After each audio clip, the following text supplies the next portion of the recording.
So hi everyone, welcome to induction physics by Imran Khan. तो one shot series के इस particular video में हम डिस्कस करने वाले हैं chapter number 1 called rotational dynamics. तो ओवरऑल अगर हम इस चैप्टर की बात करें तो देखो, इस चैप्टर को हम टोटल 3 पार्ट्स में डिवाइड कर सकते हैं, जहाँ पर सबसे पहले हम पढ़ेंगे about circular motion, then we will study about the rotational motion and at the end we will be studying about the rolling motion. तो इस पूरे चैप्टर को हमें 3 फेज या 3 पार्ट्स में डिवाइड करना है, राइट। तो सबसे पहले यहाँ पर हम स्टडी करने वाले हैं अबाउट सर्कुलर मोशन। अगर आपको याद होगा 11th में मोशन इन अ प्लेन करके एक चैप्टर था, जहाँ पर एंड में थोड़ा सा सर्कुलर मोशन के बारे में बेसिक दिया था, राइट। तो जहाँ से वहाँ पर आपने ख़त्म किया था, ठीक उसके आगे से हमें यहाँ पर अब स्टार्ट करना है। सो लेट अस डिस्कस कि सर्कुलर मोशन क्या होता है, कितने टाइप के सर्कुलर मोशन है और इससे रिलेटेड क्या क्या चीज़ें हमें आगे स्टडी करना है। तो सबसे पहले आ जाता है कि सर्कुलर मोशन होता क्या है, राइट, क्योंकि ये अंडरस्टैंड करना बहुत इंपॉर्टेंट है हमारे लिए कि व्हाट इज़ सर्कुलर मोशन। तो देखो, बहुत सिंपल सा डेफिनेशन है सर्कुलर मोशन का। The motion of the particle along the circumference of the circle is called circular motion. अगर मान लो मेरे पास कोई ऑब्जेक्ट है या कोई पार्टिकल है जो सर्कल के सरकमफ्रेंस पे घूम रहा है, तो बेसिकली मैं उसे क्या बोलूँगा, it is performing a circular motion. Just like अगर मैं बोलूँ कि मान लो कि ये मेरे पास कोई सर्कल है, ठीक है, और ये सर्कल का बेसिकली सरकमफ्रेंस है, और इस सर्कल में एक कोई पार्टिकल है जो बेसिकली क्या कर रहा है, घूम रहा है। तो मैं बोलूँगा कि this particle is performing a circular motion because ये पार्टिकल सर्कल के सरकमफ्रेंस पे घूम रहा है, और आपको पता है सर्कल का सरकमफ्रेंस का लेंथ कितना होता है, 2πr। तो कोई भी ऐसा ऑब्जेक्ट जब स्ट्रेट लाइन पे मूव करता है तो हम उसे बोलते हैं लीनियर मोशन, राइट। और अगर वही ऑब्जेक्ट या वही particle circumference of the circle में घूमता है तो हम उसे क्या कहते हैं, सर्कुलर मोशन। वहीं पर अगर हम सर्कुलर मोशन से रिलेटेड एग्जांपल्स की बात करें तो देखो, इसके बहुत सारे एग्जांपल्स हैं हमारे पास, जिसमें से कुछ एग्जांपल मैंने यहाँ पर मेंशन किए हैं, like electron revolving around the nucleus. ठीक है, जैसे कि हम सब जानते हैं कि इलेक्ट्रॉन न्यूक्लियस के अराउंड रिवॉल्व करते हैं, और अगर ये रिवॉल्व कर रहे हैं that means they are performing the circular motion. ठीक उसी तरीके से वी नो दैट कि motion of planets around the sun, different जो प्लैनेट्स है वो भी सन के अराउंड रिवॉल्व करते हैं, so they are also performing the circular motion. अब बात आती है कि कितने टाइप्स के सर्कुलर मोशन होते हैं। तो याद रखना है कि there are 2 types of circular motion, जहाँ पर एक को हम कहते हैं यूनिफॉर्म सर्कुलर मोशन, और वहीं दूसरा है जिसे हम कहते हैं नॉन यूनिफॉर्म सर्कुलर मोशन। ठीक है, तो 11th में आपको यूनिफॉर्म सर्कुलर मोशन से रिलेटेड थोड़ी सी चीज़ें गिवन थी, राइट। तो फिर भी हम यहाँ पर डिस्कस करेंगे यूनिफॉर्म सर्कुलर मोशन क्या होता है। तो देखो, बहुत सिंपल टर्म्स में यहाँ पर मैंने लिखा है। सो देखो, यहाँ पर हमें क्या याद रखना है, the motion of an object along the circumference of the circle with constant speed. ये बहुत इंपॉर्टेंट लाइन है, क्योंकि चाहे यूनिफॉर्म सर्कुलर मोशन हो चाहे नॉन यूनिफॉर्म सर्कुलर मोशन हो, ऑब्जेक्ट सर्कल के सरकमफ्रेंस पे ही घूमेगा, लेकिन अगर घूमते वक्त उसकी स्पीड कांस्टेंट है, यूनिफॉर्म है, तो मैं उसे बोलूँगा it is performing uniform circular motion. और अगर the motion of an object along the circumference of the circle with variable speed, मतलब अगर उसकी स्पीड बार बार चेंज हो रही है, तो मैं उसे क्या बोलूँगा, नॉन यूनिफॉर्म सर्कुलर मोशन। तो दोनों में एक ही चीज़ का डिफरेंस है कि यूनिफॉर्म सर्कुलर मोशन में स्पीड कांस्टेंट होती है। कांस्टेंट स्पीड का मतलब आप यूनिफॉर्म स्पीड भी कह सकते हो या सेम स्पीड कह सकते हो, ठीक है। वहीं वेरिएबल को हम चेंज ऑफ स्पीड कह सकते हैं, ठीक है। अब बात आती है इनके एग्जाम्पल्स की। तो देखो, यूनिफॉर्म सर्कुलर मोशन से रिलेटेड आप एग्जाम्पल ज़रा सोचो, क्या आप बता सकते हो, ठीक है। यानी कि ऐसा आपको एग्जाम्पल सोचना है जो सर्कुलर मोशन तो परफॉर्म कर रहा है, लेकिन एट एवरी टाइम उसकी स्पीड क्या है, कांस्टेंट है, राइट। तो देखो, यहाँ पर मैंने एक एग्जाम्पल लिखा है, यहाँ पर क्या है, moon revolving around the earth. जैसे कि आप जानते हो कि मून क्या करता है, अर्थ के अराउंड रेवोल्यूशन परफॉर्म करता है। तो एक रेवोल्यूशन परफॉर्म करने को उसको 24 आवर्स लगता है, राइट। तो जितनी बार भी वो रेवोल्यूशन परफॉर्म करता है उसको हर बार 24 आवर्स लगते हैं। दैट मीन्स इसे हम क्या कंसिडर कर सकते हैं, example of uniform circular motion. वहीं अगर मैं नॉन यूनिफॉर्म सर्कुलर मोशन की बात करूं, तो जैसे कि आप जानते हो कि मान लो कि कोई कार है जो स्ट्रेट रोड पे मूव कर रही थी और आगे टर्न आ गया, तो आप देखते हो कि टर्न लेने के टाइम पर स्पीड को थोड़ा सा हमें स्लो डाउन करना पड़ता है, राइट। तो वो जो बेसिकली हम स्पीड को स्लो डाउन कर रहे हैं, that means we are changing the speed, और जब स्पीड चेंज होगी तो उसी को मैं क्या बोलूँगा, नॉन यूनिफॉर्म सर्कुलर मोशन। अच्छा, यहाँ पर सर्कुलर मोशन का मतलब ये नहीं है कि जब सर्कल के पूरे सरकमफ्रेंस पे ऑब्जेक्ट ऐसा राउंड लगाएगा तो ही हम उसे सर्कुलर मोशन बोलेंगे। अगर मान लो फॉर एग्जांपल ये रोड सीधा जा रही थी और आगे जाके ऐसा टर्न हो गई, ठीक है, तो अगर व्हीकल ने इतना भी यहाँ पर मूव किया then it is also a part of circle, because we know that कि आर्क क्या होता है, आर्क एक पार्ट ऑफ सर्कल होता है। तो उसी तरीके से अगर मैं इमेजिन करके इसे कंप्लीट करूँगा तो क्या बनेगा, एक सर्कुलर मोशन ही तो बनेगा, राइट। तो याद रखना है कि सर्कुलर मोशन का यहाँ पर ये मतलब नहीं है कि जब पूरा सर्कल कंप्लीट करेगा तो उसे मैं सर्कुलर मोशन बोलूँगा। सर्कल के किसी भी 2 पॉइंट पर अगर ऑब्जेक्ट मूव कर जाए तो हम उसे क्या बोलेंगे, सर्कुलर मोशन। तो याद रखना है कि यूनिफॉर्म सर्कुलर मोशन को शॉर्ट में हम यूसीएम कह सकते हैं और नॉन यूनिफॉर्म सर्कुलर मोशन को शॉर्ट में हम नॉन यूसीएम कह सकते हैं, ठीक है। तो आई थिंक यहाँ तक आपको क्लियर हुआ होगा कि सर्कुलर मोशन क्या है और कितने टाइप के सर्कुलर मोशन होते हैं। Now our next topic is related to force involve in circular motion. जैसे कि हम जानते हैं कि जब कोई ऑब्जेक्ट स्ट्रेट लाइन पे चलता है तो वहाँ पर 2 फोर्सेज इन्वॉल्व होते हैं जिसे हम real force and pseudo force कहते हैं, ठीक है। तो उसी तरीके से जब कोई ऑब्जेक्ट सर्कुलर मोशन परफॉर्म करता है तो यहाँ पर भी कुछ फोर्सेज है जो इन्वॉल्व होते हैं in circular motion, that are said to be centripetal force and centrifugal force. तो चलिए समझते हैं कि what is centripetal force and what is centrifugal force. तो अगर हम सेंट्रीपिटल फोर्स की बात करें तो देखो सेंट्रीपिटल फोर्स क्या होता है, the force which is directed towards the centre of the circle is called centripetal force. एक ऐसा फोर्स जो आपको सेंटर की तरफ लेके जाए, that is called centripetal force. And centrifugal force मतलब क्या होता है, the force which is directed away from the centre of circle, that is called centrifugal force. तो ये दोनों पॉइंट आप अगर देखोगे तो इसमें बस एक ही चीज का डिफरेंस है, that in case of centripetal force the force is acting towards the center of the circle, whereas in case of centrifugal force the force is acting away from the center of circle, ठीक है। अगर मैं example की बात करूँ तो देखो इसका एक सिंपल सा मैं एग्जाम्पल देखता हूँ। कई बार हम ऑटो में ट्रैवल करते हैं, राइट, या कार में ट्रैवल करते हैं। मान लो कार एक अच्छी स्पीड से चल रही थी और अचानक टर्न आ गया, तो कार जब टर्न लेगी, अगर वो कार टर्न आसानी से ले पा रही है दैट मीन्स कि उस पर क्या लग रहा है, सेंट्रीपिटल फोर्स, राइट। और आप जो उस पैसेंजर बन के बैठे हुए हो उस कार या ऑटो में, you will feel an outward push, बाहर की डायरेक्शन में हमें एक पुश लगता है, उसी पुश को हम क्या कहते हैं, सेंट्रीफ्यूगल फोर्स, राइट। तो इसके कई सारे और एग्जाम्पल दिए जा सकते हैं, जैसे कि आप देखते हो वेल ऑफ डेथ, मौत का कुआं। मौत के कुएं में आप देखते हो कि व्हीकल उसके अंदर मूव कर रहे होते हैं, राइट। तो बेसिकली उसमें कौन सा फोर्स लगता है, सेंट्रीफ्यूगल फोर्स, यानी एक ऐसा फोर्स जो उसे वॉल की तरफ पुश करके रखे, है ना। उसी तरीके से आपने इमेजिन किया होगा कि अगर आप किसी सर्कुलर ट्रैक में मान लो कि क्या कर रहे हो, रेस लगा रहे हो, ठीक है। तो जब आप सर्कुलर ट्रैक में दौड़ोगे तो आप ये देखोगे कि आपका एक जो कंधा है, एक साइड का जो शोल्डर है वो झुका हुआ रहेगा टुवर्ड द सेंटर, ताकि नेसेसरी सेंट्रीपिटल फोर्स लगे और आप आसानी से हर एक मोमेंट पे टर्न ले सको। कुछ और पॉइंट्स की बात करें तो हम ये कह सकते हैं कि it is the real force whereas centrifugal force is the pseudo force, right. उसके बाद नेक्स्ट पॉइंट यहाँ पर है कि it is regarded in an inertial frame of reference. You know के जैसे कि हमें पता है कि मोशन जो है वो एक रिलेटिव कॉन्सेप्ट है और वो डिपेंड करता है फ्रेम ऑफ रेफरेंस पर। तो यहाँ पर हमने बोला कि जो सेंट्रीपिटल फोर्स है वो इनर्शियल फ्रेम ऑफ रेफरेंस को रिगार्ड करता है। इनर्शियल फ्रेम ऑफ रेफरेंस उसे कहते हैं जहाँ पे न्यूटन्स के लॉ ओबे होते हैं, whereas non inertial frame of reference उसे कहते हैं जहाँ पर न्यूटन्स के लॉ ओबे नहीं होते हैं।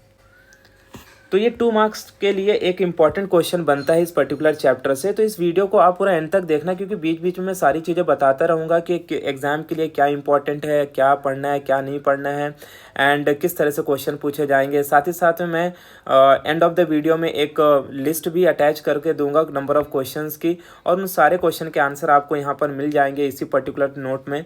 तो आपको ये सारे नोट्स को ना नोट डाउन करना है, तो ज़्यादा आपके लिए बेटर अंडरस्टैंडिंग होगी इसको पढ़ने और समझने में। 4th पॉइंट पे यहाँ पर हम डिस्कस करते हैं formula of centripetal force and centrifugal force. तो अगर फॉर्मूला वाइज में बात करूँ तो देखो सेंट्रीपिटल फोर्स को यहाँ पर मैं FCP से डिनोट कर रहा हूँ। ये कोई कंपलसरी नहीं है, आप नॉर्मली F से भी डिनोट कर सकते हो। -m ओमेगा स्क्वायर R बार, ठीक है। वहीं पे सेंट्रीफ्यूगल फोर्स का जो फॉर्मूला होता है that is FCF is equal to +m omega square R bar. अगर दोनों में देखोगे तो दोनों की वैल्यू ऑलमोस्ट सेम ही है। तो अगर आप दोनों फॉर्मूले को कंपेयर करोगे तो आपको समझ में आएगा कि दोनों सेम वैल्यू बता रहे हैं, लेकिन एक माइनस है और एक प्लस है, बिकॉज एक टुवर्ड द सेंटर लग रहा है, एक away from the centre. That means you can say that एक टुवर्ड्स नेगेटिव एक्स एक्सिस है और एक टुवर्ड्स पॉजिटिव एक्स एक्सिस है। तो ये जो फॉर्मूला हमने लिखा है ये इन वेक्टर फॉर्म लिखा है। अगर इसी फॉर्मूले को मैं इन मैग्नीट्यूड लिखूँ, क्या लिखूँ, इन मैग्नीट्यूड, तो मैग्नीट्यूड में इस फॉर्मूले को मैं क्या लिख सकता हूँ, that FCP centripetal force is equal to MR omega square. और सेंट्रीफ्यूगल का भी यही फॉर्मूला होगा, ठीक है। क्योंकि सेंट्रीपिटल और सेंट्रीफ्यूगल में एक ये भी चीज़ डिपेंड करती है कि फ्रेम ऑफ रेफरेंस क्या है। जैसे कि मैं आपको बोलूँ कि मौत का जो कुआं होता है जिसे हम वेल ऑफ डेथ कहते हैं, अगर मान लो उस पर व्हीकल मूव कर रहा है तो जो बंदा उस व्हीकल को चला रहा है उसके लिए तो सेंट्रीफ्यूगल फोर्स लगेगा, लेकिन जो लोग ऊपर से देख रहे हैं उनके लिए वो क्या है, सेंट्रीपिटल फोर्स है। तो यहाँ पर जो सेंट्रीफ्यूगल फोर्स का भी फॉर्मूला है वो सेम है, that is m r omega square. अच्छा, एज वी नो दैट कि v को हम क्या लिख सकते हैं, आर ओमेगा, तो देयरफॉर ओमेगा को क्या लिखा जा सकता है, v अपॉन आर। तो इसी फॉर्मूले को हम in terms of linear velocity लिख सकते हैं, that is F C P is equal to M we square upon r लिख सकते हैं। ठीक है, तो यहाँ पर भी वही सेम फॉर्मूला हो जाएगा, that is F C F is equal to, तो ये C F of C P बार बार लिखने की ज़रूरत नहीं है, जस्ट फॉर योर डिफरेंस मैं लिख रहा हूँ यहाँ पर, that is also written as m we square upon are.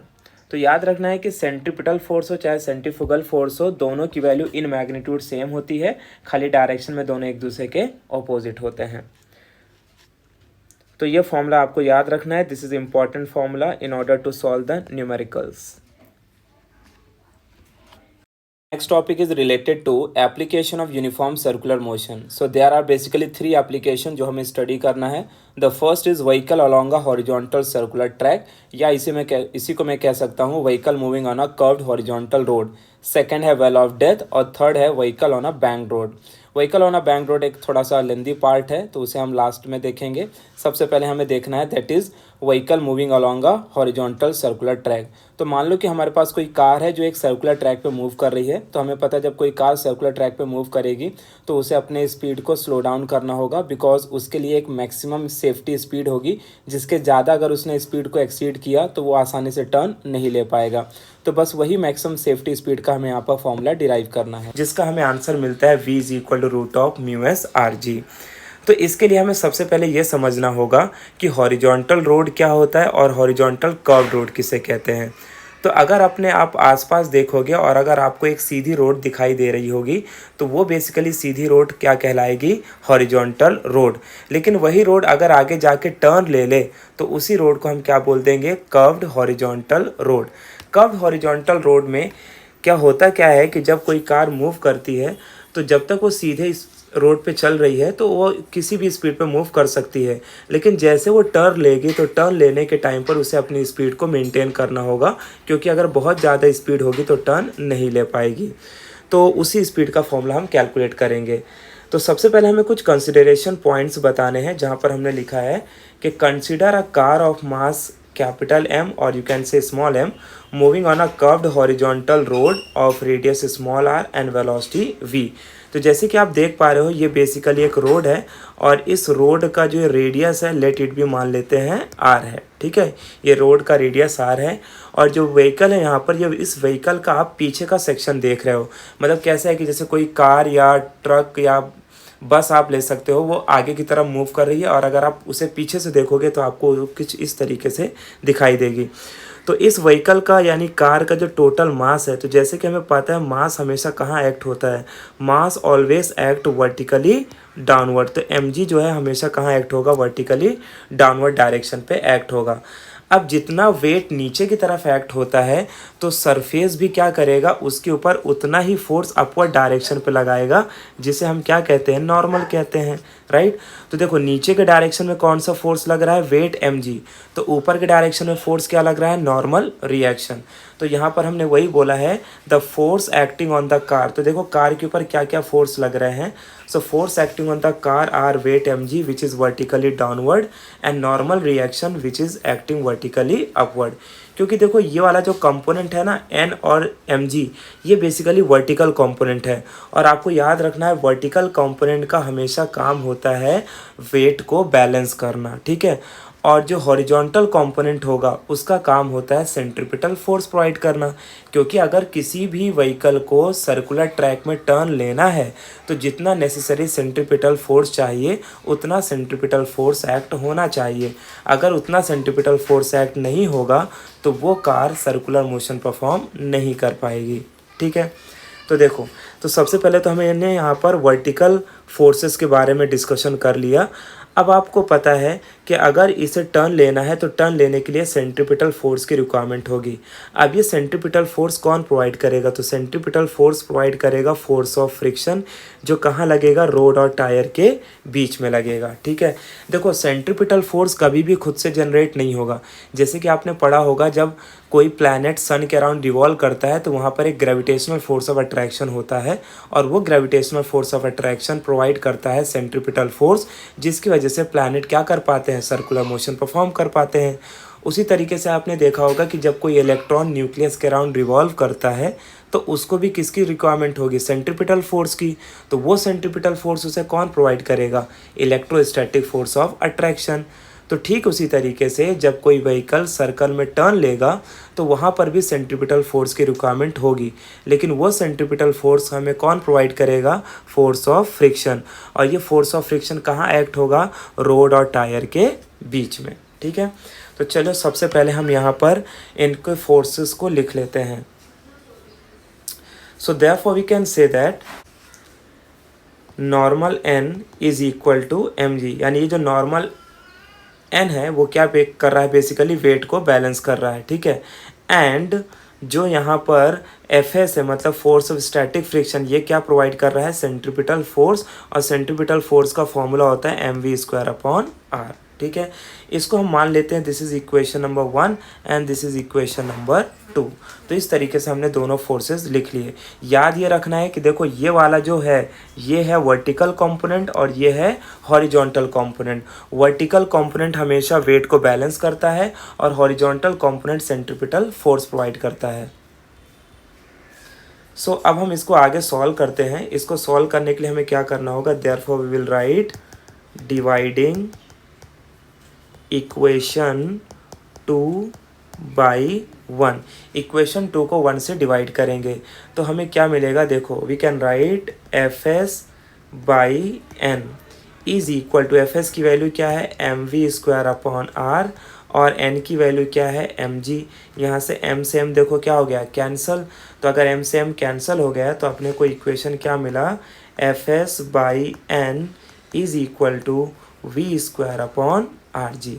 Right, अब यहाँ पर आपको करना क्या है कि एक बात याद रखना है कि सिंस जो फोर्स ऑफ स्टैटिक फ्रिक्शन है it is equal to mu S into N होता है। ये आपने 11th में शायद पढ़ा होगा। अब यहाँ पर जो म्यू एस है उसे मैं क्या लिख सकता हूँ, therefore I can write mu S is equal to F S upon N. यहाँ पर म्यू एस का मतलब होता है कोएफिशिएंट ऑफ स्टैटिक फ्रिक्शन। तो यहाँ पर हम लिख देंगे where mu S is the coefficient of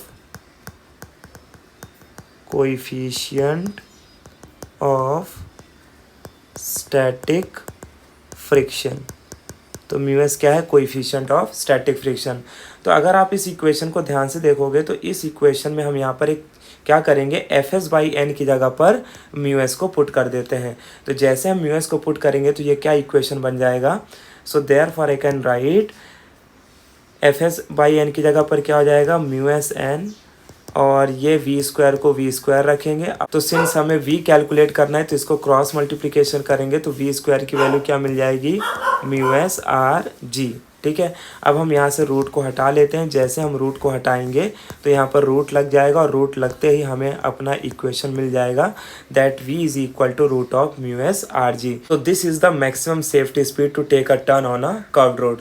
तो इस तरीके से हमें इस इक्वेशन को डिराइव करना है। तो काफ़ी सिंपल है। सबसे पहले आपको कंसिडरेशन पॉइंट बताना है, फिर बताना है कि कार के ऊपर क्या क्या फोर्स एक्ट हो रहे हैं और उन फोर्सेस को यहाँ पर मेंशन करना है। जैसे हमने यहाँ पर देखा नॉर्मल क्या कर रहा था, वेट को बैलेंस कर रहा था, और force of static friction centripetal force provide कर रहा था। इन दोनों इक्वेशन को हमें सॉल्व कर लेना है। और खाली आपको यहाँ पर एक बात याद रखना है कि जो एफ एस होता है it is equal to mu S into N. बस उसी म्यू एस की वैल्यू को हम एफ एस बाई एन की जगह पर रख देते हैं। तो यहाँ पर हमें आंसर मिल जाएगा mu S is equal to we square upon are G, और इसको रीअरेंज कर लेंगे तो वी स्क्वायर की वैल्यू मिलेगी म्यू एस आर जी, और हमें पता है वी क्या कर हो जाएगा, root of mu S R G. So this is the maximum safety speed to take a turn on a curved horizontal road. Then our next application is related to well of death, जिसे हम मौत का कुआं भी कहते हैं। तो तो जैसे कि आपने सबने ऑलमोस्ट देखा ही होगा, कुछ ने रियल में देखा होगा या तो आपने मूवीज़ में देखा होगा कि वेल ऑफ डेथ कुछ इस तरीके से होता है जैसे हमने यहाँ पर डायग्राम बनाया हुआ है। और इस डायग्राम में क्या है जो आप देख पा रहे हो कि फॉर एग्जांपल यहाँ पर हमारा कोई राइडर होगा जो बेसिकली क्या करेगा, इस पर हॉरिजॉन्टल सर्कुलर मोशन परफॉर्म करेगा। और जब वो हॉरिजॉन्टल सर्कुलर मोशन परफॉर्म करेगा तो हम ये एक चीज़ नोटिस करते हैं कि उसे अपनी स्पीड को मेंटेन करना पड़ता है। अगर वो जितनी ज़्यादा से ज़्यादा स्पीड को रख सकता है उतना उसके लिए अच्छा होगा, लेकिन अगर अपनी स्पीड को कम कर देगा तो उससे होगा क्या कि वो स्लिप करके नीचे गिर सकता है। तो हमें कितनी स्पीड मेंटेन करनी होगी ताकि वो स्लिप होके नीचे ना गिरे, उसी स्पीड का हमें यहाँ पर फॉर्मूला कैलकुलेट करना है, जिसका हमें आंसर मिलता है V mean is equal to root of are G upon mu S. तो वी मीन का मतलब होता है minimum speed required to perform a horizontal circle in case of well of death. तो सबसे पहले हम देख लेते हैं कंसिडरेशन पॉइंट। तो कंसिडरेशन पॉइंट में आपको बताना है consider a vehicle of mass m moving in a vertical cylindrical wall of radius r and velocity v। तो आपको इमेजिन करना है कि यहाँ पर कोई व्हीकल है और वो व्हीकल क्या कर रहा है, इस तरीके से हॉरिजॉन्टल सर्कुलर मोशन परफॉर्म कर रहा है। ठीक है, तो जब वो हॉरिजॉन्टल सर्कुलर मोशन परफॉर्म करेगा तो मान लेते हैं उसकी वेलोसिटी क्या है v और इसका रेडियस क्या है r। ओके, तो इसके बाद हमें सबसे पहले ये बताना है कि इस पर क्या क्या फोर्स एक्ट हो रहे हैं, यानी जो हमारा व्हीकल है, मान लो ये व्हीकल, इस पर क्या क्या फोर्स एक्ट होंगे। तो सबसे पहले हमने बोला फोर्स एक्ट होगा mg which is acting vertically downward. जैसे कि हमें पता है कि कोई भी ऑब्जेक्ट हो उसका वेट हमेशा कहाँ एक्ट होता है, वर्टिकली डाउनवर्ड। तो नीचे की तरफ जो फोर्स एक्ट हो रहा होगा इसे हम क्या बोलेंगे, mg। ठीक है, तो अब यहाँ पर क्या होगा कि अगर नीचे की तरफ वेट mg एक्ट हो रहा है तो उसे बैलेंस करने के लिए एक फोर्स होगा जो ऊपर की तरफ एक्ट होगा, और उस फोर्स को हम यहाँ पर नाम देंगे फोर्स ऑफ फ्रिक्शन, जिसे हम डिनोट करेंगे Fs से। यानी इसका ये मतलब हो गया कि हमारा वेट mg को बैलेंस करने के लिए एक अपवर्ड फोर्स है and that force is nothing but force of friction. तो हमने यहाँ पर दो फोर्सेस लिख लिए, weight mg which is acting vertically downward and force of friction which is acting vertically upward. क्योंकि वेट को बैलेंस करने के लिए हमें एक अपवर्ड फोर्स की रिक्वायरमेंट होगी, और अपवर्ड फोर्स क्या है, फोर्स ऑफ स्टैटिक फ्रिक्शन। और याद रखना है फोर्स ऑफ स्टैटिक फ्रिक्शन कहाँ एक्ट होगा, वो व्हीकल के टायर और इस वॉल में एक्ट होगा। उसके बाद अब देखो, अगर ये सर्कुलर मोशन परफॉर्म कर रहा है तो डेफिनेट सी बात है इसमें लगने वाला सेंट्रीफ्यूगल फोर्स या सेंट्रीपिटल फोर्स की रिक्वायरमेंट होगी। तो यहाँ पर सेंट्रीफ्यूगल फोर्स कौन प्रोवाइड करेगा, तो ध्यान से देखना। सबसे पहले तो ये जो हमारा वॉल है ना, ये वॉल क्या करेगा, ये वॉल इसके ऊपर एक नॉर्मल फोर्स लगाएगा जिसे हम क्या बोलेंगे, n। और ये नॉर्मल फोर्स बेसिकली हमेशा क्या होता है, सरफेस के परपेंडिकुलर होता है। तो अंदर की तरफ एक नॉर्मल फोर्स लगेगा और यही नॉर्मल फोर्स हमें क्या प्रोवाइड करेगा, सेंट्रीफ्यूगल फोर्स बाहर की तरफ, जिसकी वजह से क्या होगा, ये हमारा व्हीकल जो है वो आसानी से टर्न ले पाएगा। देखो सेंट्रीफ्यूगल फोर्स क्या करेगा, उसको वॉल की तरफ पुश करके रखेगा जिसकी वजह से वो नीचे स्लाइड होके ना गिरे। ठीक है, तो टोटल यहाँ पर हमने तीन फोर्सेस देख लिए। सबसे पहला फोर्स है weight mg which is acting vertically downward, force of friction which is acting vertically upward, और उसके बाद है नॉर्मल रिएक्शन। और ये जो नॉर्मल रिएक्शन है ये अलॉन्ग हॉरिजॉन्टल एक्ट हो रहा है, और यही नॉर्मल रिएक्शन हमें क्या प्रोवाइड करेगा, नेसेसरी सेंट्रीफ्यूगल फोर्स प्रोवाइड करेगा, जिसकी वजह से हमारा व्हीकल आसानी से इसमें टर्न ले पाएगा। ठीक है, तो चलो अब हम इस फॉर्मूले को डिराइव करते हैं इन्हीं कंसिडरेशन को रखते हुए। So therefore we can say that force of static friction Fs is equal to mg, क्योंकि यहाँ पर वेट को बैलेंस कौन कर रहा है, फोर्स ऑफ फ्रिक्शन, एंड ये जो नॉर्मल है वो क्या प्रोवाइड करेगा, सेंट्रीफ्यूगल फोर्स प्रोवाइड करेगा which is equal to mv square upon r। याद रखो, देखो अगर आप बाहर से देख रहे हो तो आपके लिए वो सेंट्रीपिटल फोर्स होगा, लेकिन जो बंदा उस व्हीकल को चला रहा है उसके लिए क्या लग रहा होगा, सेंट्रीफ्यूगल फोर्स। और हमें पता है इन मैग्नीट्यूड सेंट्रीपिटल फोर्स और सेंट्रीफ्यूगल फोर्स दोनों की वैल्यू सेम होती है। तो ठीक उसी तरीके से यहाँ पर देखो Fs क्या कर रहा है, वेट को बैलेंस कर रहा है, और नॉर्मल क्या प्रोवाइड कर रहा है, नॉर्मल रिएक्शन। अब हम इन्हीं दोनों इक्वेशन को यूज़ करते हुए आगे अपने फॉर्मूले को डिराइव करेंगे। देयरफॉर अब आपको यहाँ पर एक बहुत ही इंपॉर्टेंट बात याद रखनी है कि जो फोर्स ऑफ स्टैटिक फ्रिक्शन है it is always equal to और less than mu S N. ठीक है, ये बात आपको याद रखना है कि जो फोर्स ऑफ स्टैटिक फ्रिक्शन होगा वो हमेशा या तो म्यू एस एन के इक्वल होगा या तो उससे कम होगा। जैसे कि मैंने पहले भी बताया था, जो फोर्स ऑफ स्टैटिक फ्रिक्शन है इसका फॉर्मूला क्या होता है, it is equal to mu S into N. तो आपको ये याद रखना है। अब देखो एफ एस की वैल्यू हमारे पास है तो हम इसे लिख लेते हैं एम जी, उसके बाद म्यू एस को म्यू एस रखते हैं, is equal to less than आप लगाना मत भूलना। और यहाँ पर n की वैल्यू हमने ऑलरेडी निकाली हुई है, that is M we square upon R. यहाँ से देखो m से m क्या हो जाएगा, कैंसिल हो जाएगा।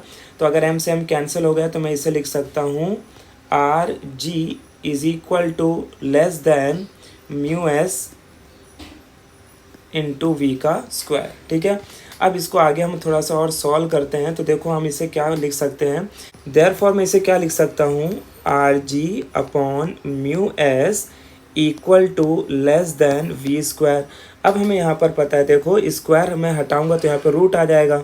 सो देयरफॉर ये क्या हो जाएगा, root of are G upon mu S is less than और equal to V. So ultimately therefore finally हम लिख सकते हैं v is equal to root of are G upon mu S. अब आपको वो लेस देन का साइन यूज़ करने की ज़रूरत नहीं है। So this is the minimum speed required to take horizontal circle turn in case of well of death। तो v min का हमें फॉर्मूला मिल गया, v min is equal to root of are G upon mu S. Then अब हम बात करेंगे application number 3, that is vehicle on a banked road. तो एक ही मेजर टॉपिक है, तो चलिए समझते हैं। इससे पहले जो हमने डेरिवेशन किया था वहाँ पर हमने देखा था vehicle moving on a curved horizontal road.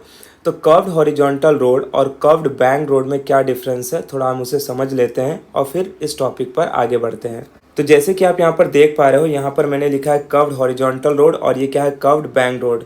Curved horizontal road आपको पता होगा कि एक सीधी रोड अगर आगे जाके टर्न ले ले तो उसे हम क्या कहते हैं, कर्व्ड हॉरिजॉन्टल रोड। तो ये जो डायग्राम आप देख पा रहे हो, इस डायग्राम में आपको ये दिखाई दे रहा होगा कि ये जो व्हीकल है ये आगे की तरफ मूव कर रहा है, और अगर हम इसे पीछे से देखें तो हमें कुछ इस तरीके से दिखाई देगा। तो अब यही व्हीकल आगे जाके टर्न लेगा तो हम उसे बोलेंगे the vehicle is moving on a curved horizontal road. Curved horizontal road में ये जो रोड होती है ना, ये सीधा फ्लैट होती है, राइट। लेकिन अगर हम बात करें कर्व्ड बैंक रोड में, तो कर्व्ड बैंक रोड में हम क्या करते हैं कि इसके एक एंड को ऊपर की तरफ थोड़ा उठा देते हैं और एक नीचे का एंड तो वहीं पर होता है, दबा हुआ होता है। ये ऐसा करने के पीछे क्या रीज़न है, इसको हम समझते हैं। देखो, जब कोई कार कर्व्ड रोड पर मूव करेगी तो डेफिनेट सी बात है कि उसके अपनी स्पीड को बहुत ही ज़्यादा स्लो डाउन करना होगा।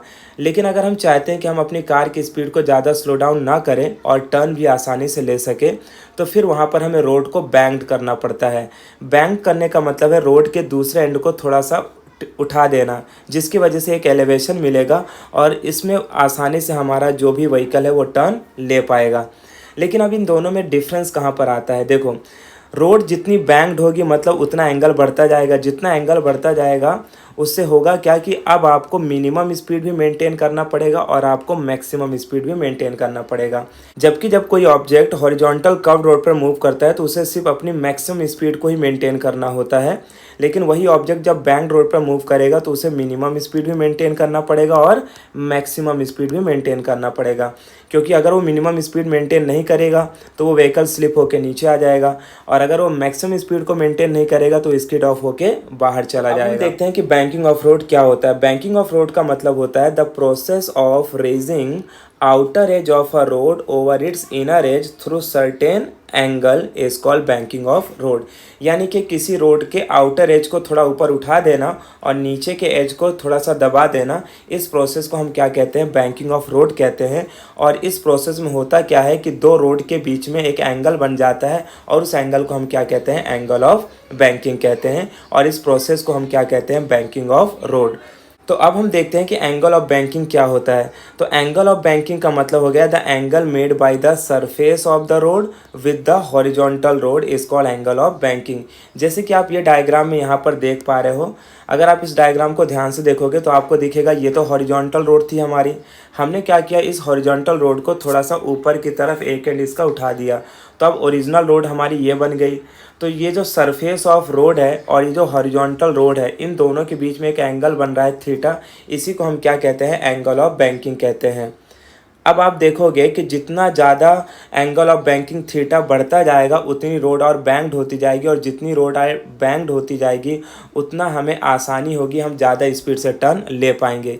इसीलिए आप देखते हो कि जो वेल ऑफ डेथ है, मौत का कुआं, उसमें जो एंगल ऑफ बैंकिंग है वो बहुत ही ज़्यादा होता है, जिसकी वजह से वो जो स्टंट परफॉर्म करते हैं वो बहुत हाई स्पीड पर आसानी से स्टंट परफॉर्म कर पाते हैं। ओके, तो ये दो चीज़ें हो गई, बैंकिंग ऑफ रोड हो गया और एंगल ऑफ बैंकिंग हो गया। अब जो हमें सबसे इम्पॉर्टेंट चीज़ समझनी है वो ये है कि जब कोई व्हीकल हमारा कर्व्ड हॉरिजॉन्टल रोड या कर्व्ड बैंक रोड पर मूव करता है तो उस पर कौन कौन से फोर्सेस एक्ट होते हैं।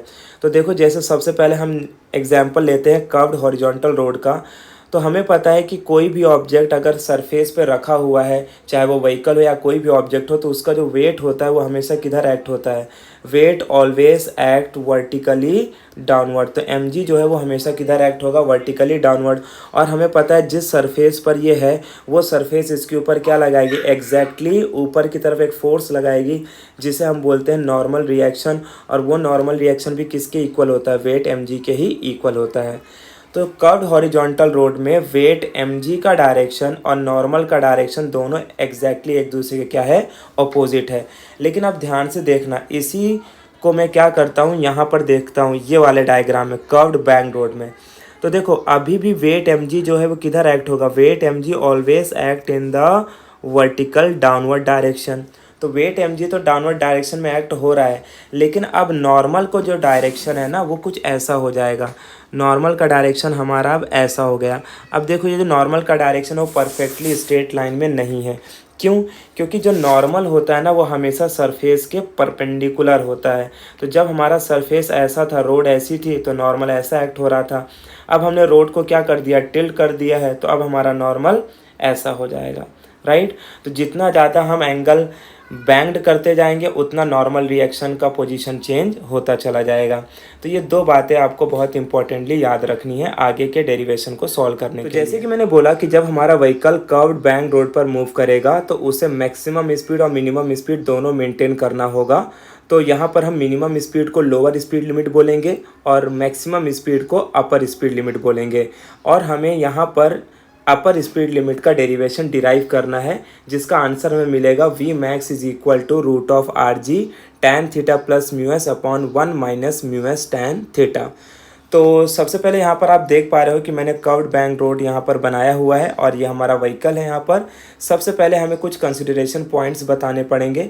देखो एग्जाम में अगर इससे रिलेटेड कोई क्वेश्चन आता है टॉपिक से तो वो पूछते हैं derive an expression for maximum safety speed in case of vehicle moving on a curved bank road.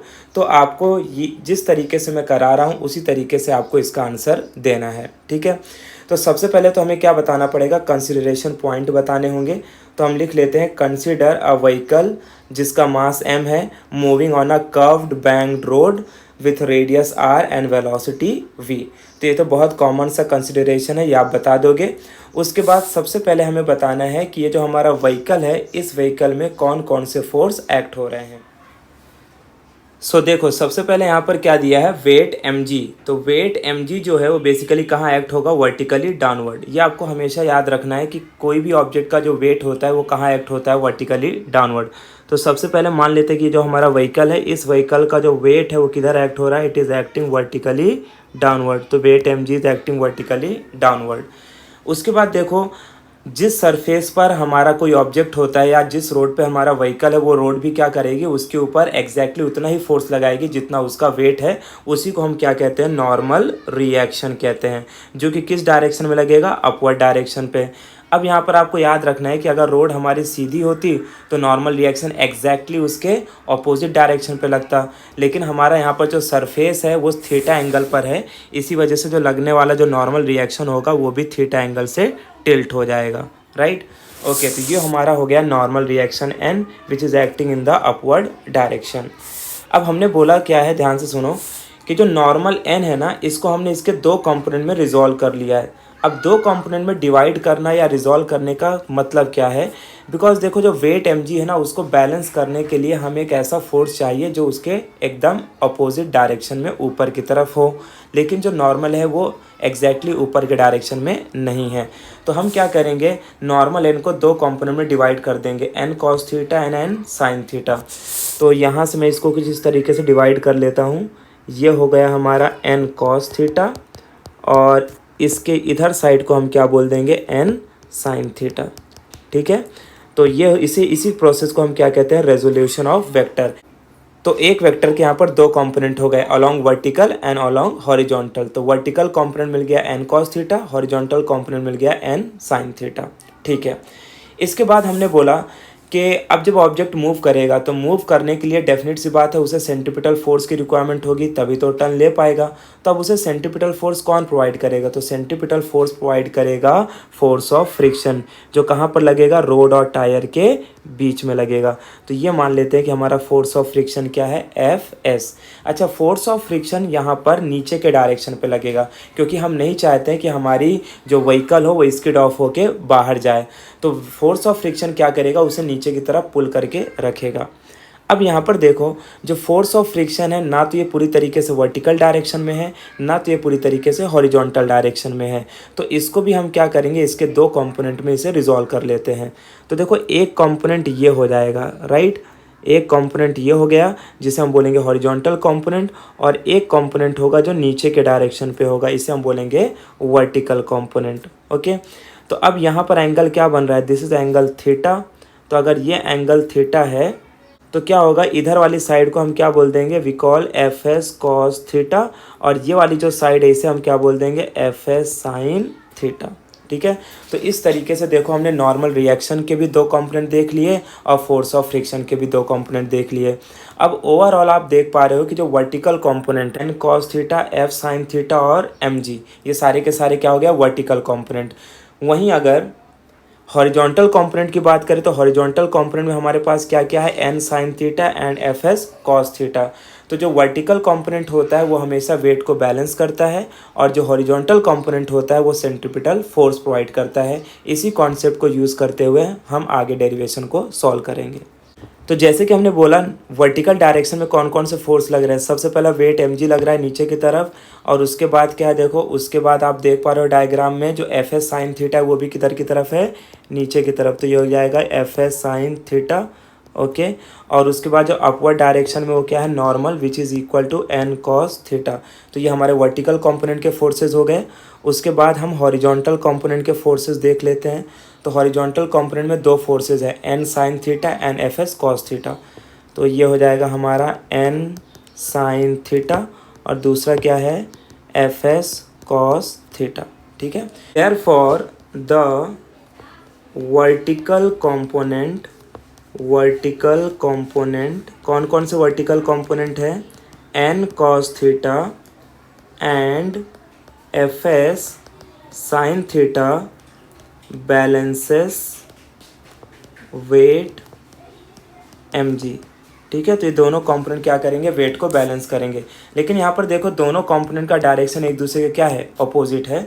So therefore हम इक्वेशन लिखेंगे N cos theta minus F S sine theta is equal to mg। ये हो जाएगा हमारा equation number 1। And horizontal component दूसरा क्या है, horizontal component.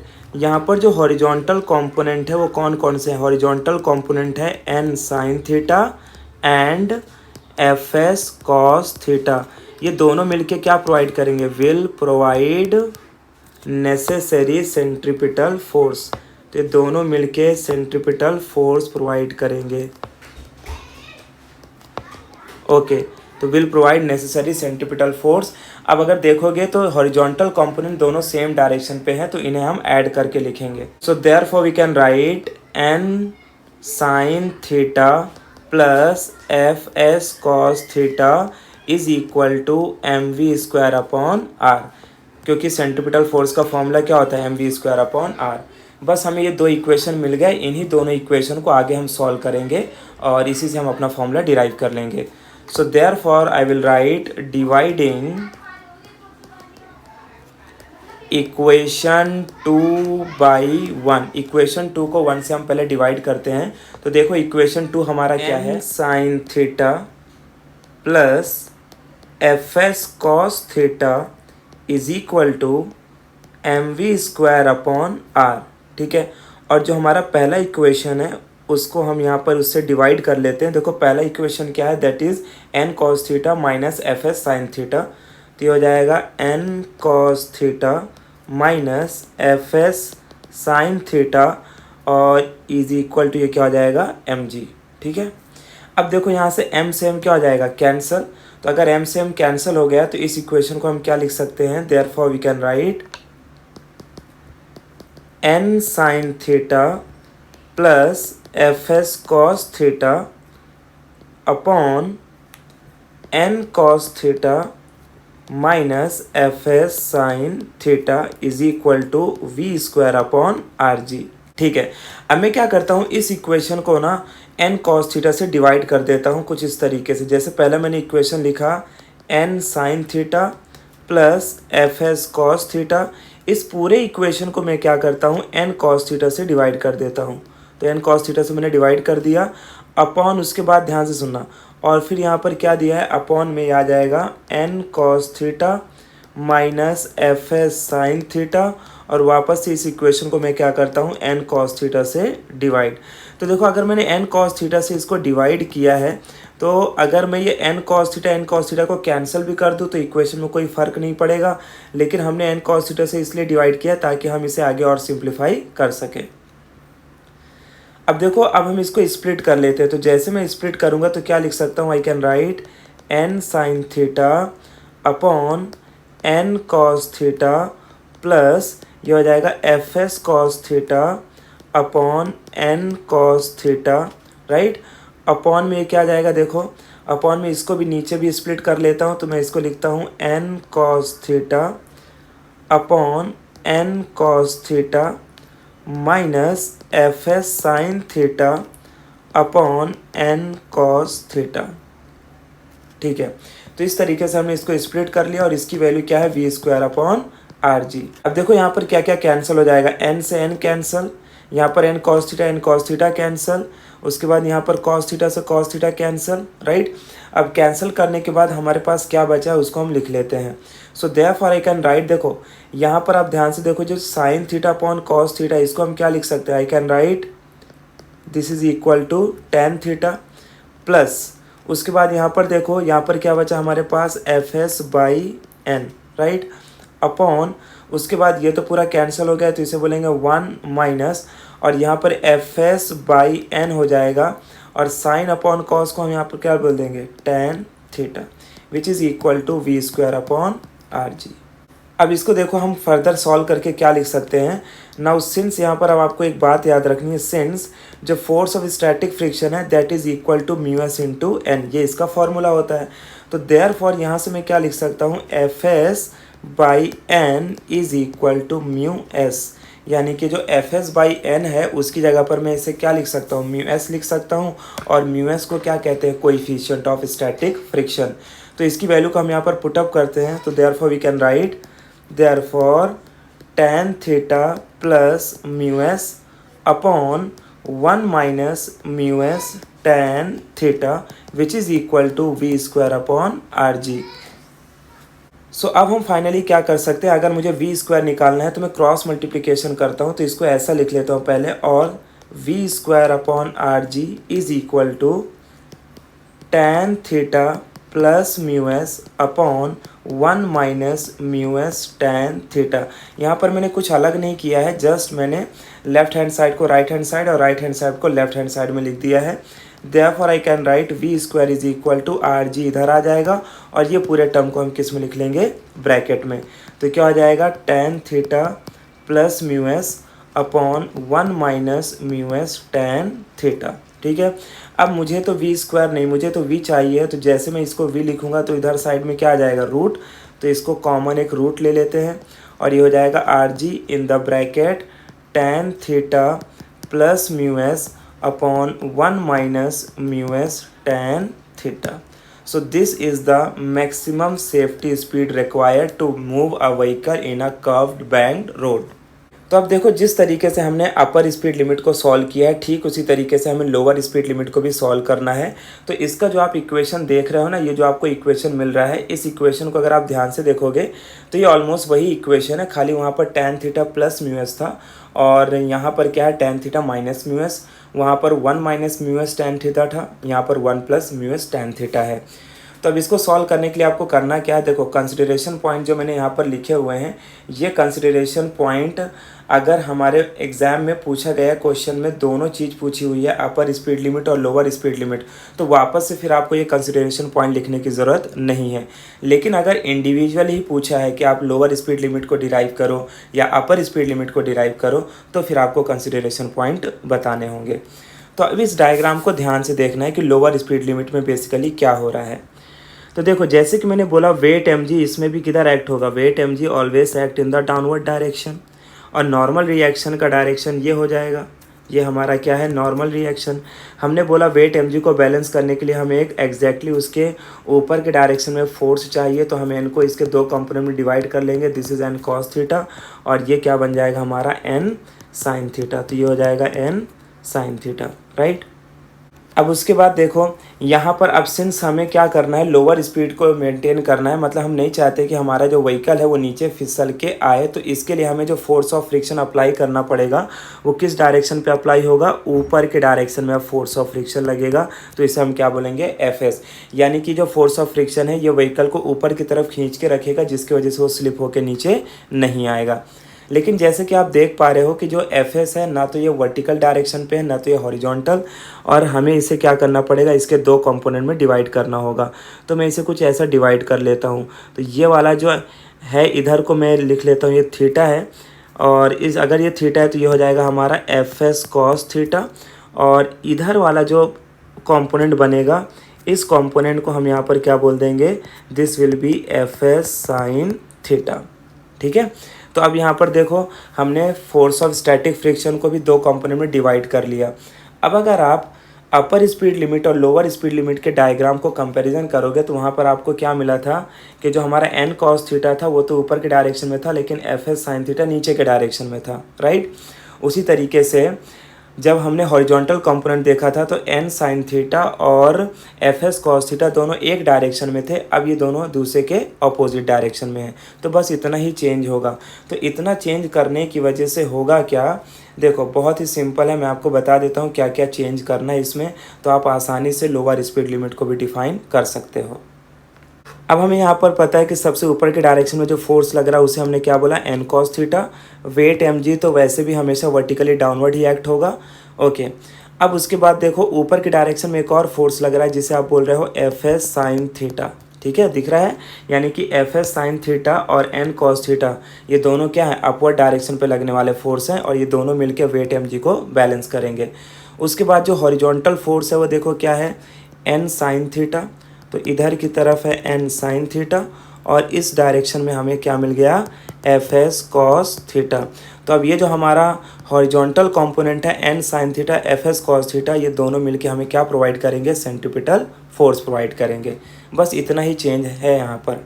तो चलिए फिर इस डेरिवेशन को हम आगे सॉल्व करते हैं। तो सबसे पहले हम क्या लिखेंगे, देयरफॉर द वर्टिकल कंपोनेंट, वापस वही बात है कि जो हमारा वर्टिकल कंपोनेंट है, कौन कौन सा वर्टिकल कंपोनेंट है, vertical component n cos theta and Fs sin theta, vertical component n cos theta and Fs sin theta balances, इनका काम क्या है, बैलेंसेस वेट mg, ठीक है। तो ये वेट mg को क्या करेंगे, बैलेंस करेंगे।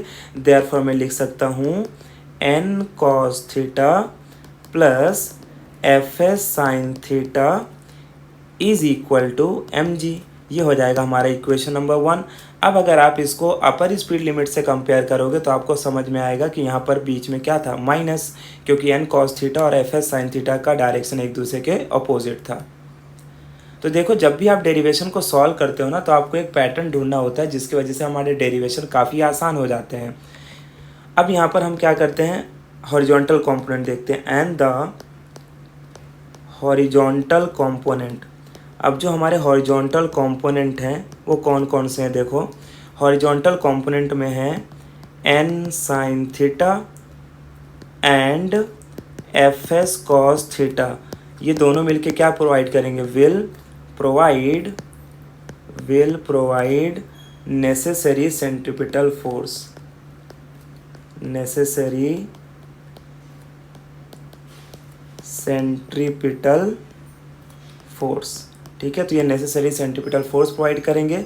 देयरफॉर मैं इसको लिख सकता हूँ, अब ध्यान सुनो क्या लिखेंगे हम इसको, n sine theta minus F S cos theta is equal to M we square upon r. अब आप समझ गए होंगे यहाँ पे माइनस साइन क्यों आ रहा है, क्योंकि दोनों का डायरेक्शन एक दूसरे के क्या है, ऑपोजिट है। ठीक है, तो इस तरीके से हमने दोनों इक्वेशन को लिख लिया। अब हमें वही करना है जो हमने पिछले डेरिवेशन में काम किया था, डिवाइडिंग इक्वेशन 2/1।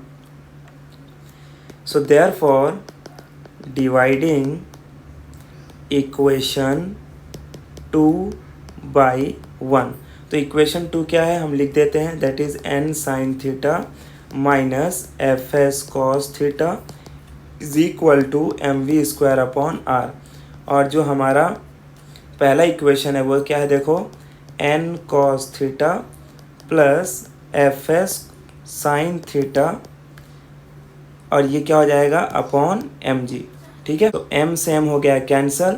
अब हम क्या करते हैं, इस इक्वेशन को डिवाइड कर लेते हैं by n cos theta, n sine theta minus F S cos theta, और इसको हमें क्या करना है, डिवाइड बाई करना है, तो डिवाइड बाई लिख देंगे एन कॉस थीटा, और अपॉन वापस यहाँ पर क्या दिखा है, N cos theta plus F S sine theta, और वापस इसको हम क्या करेंगे, एन कॉस थीटा से डिवाइड कर देंगे।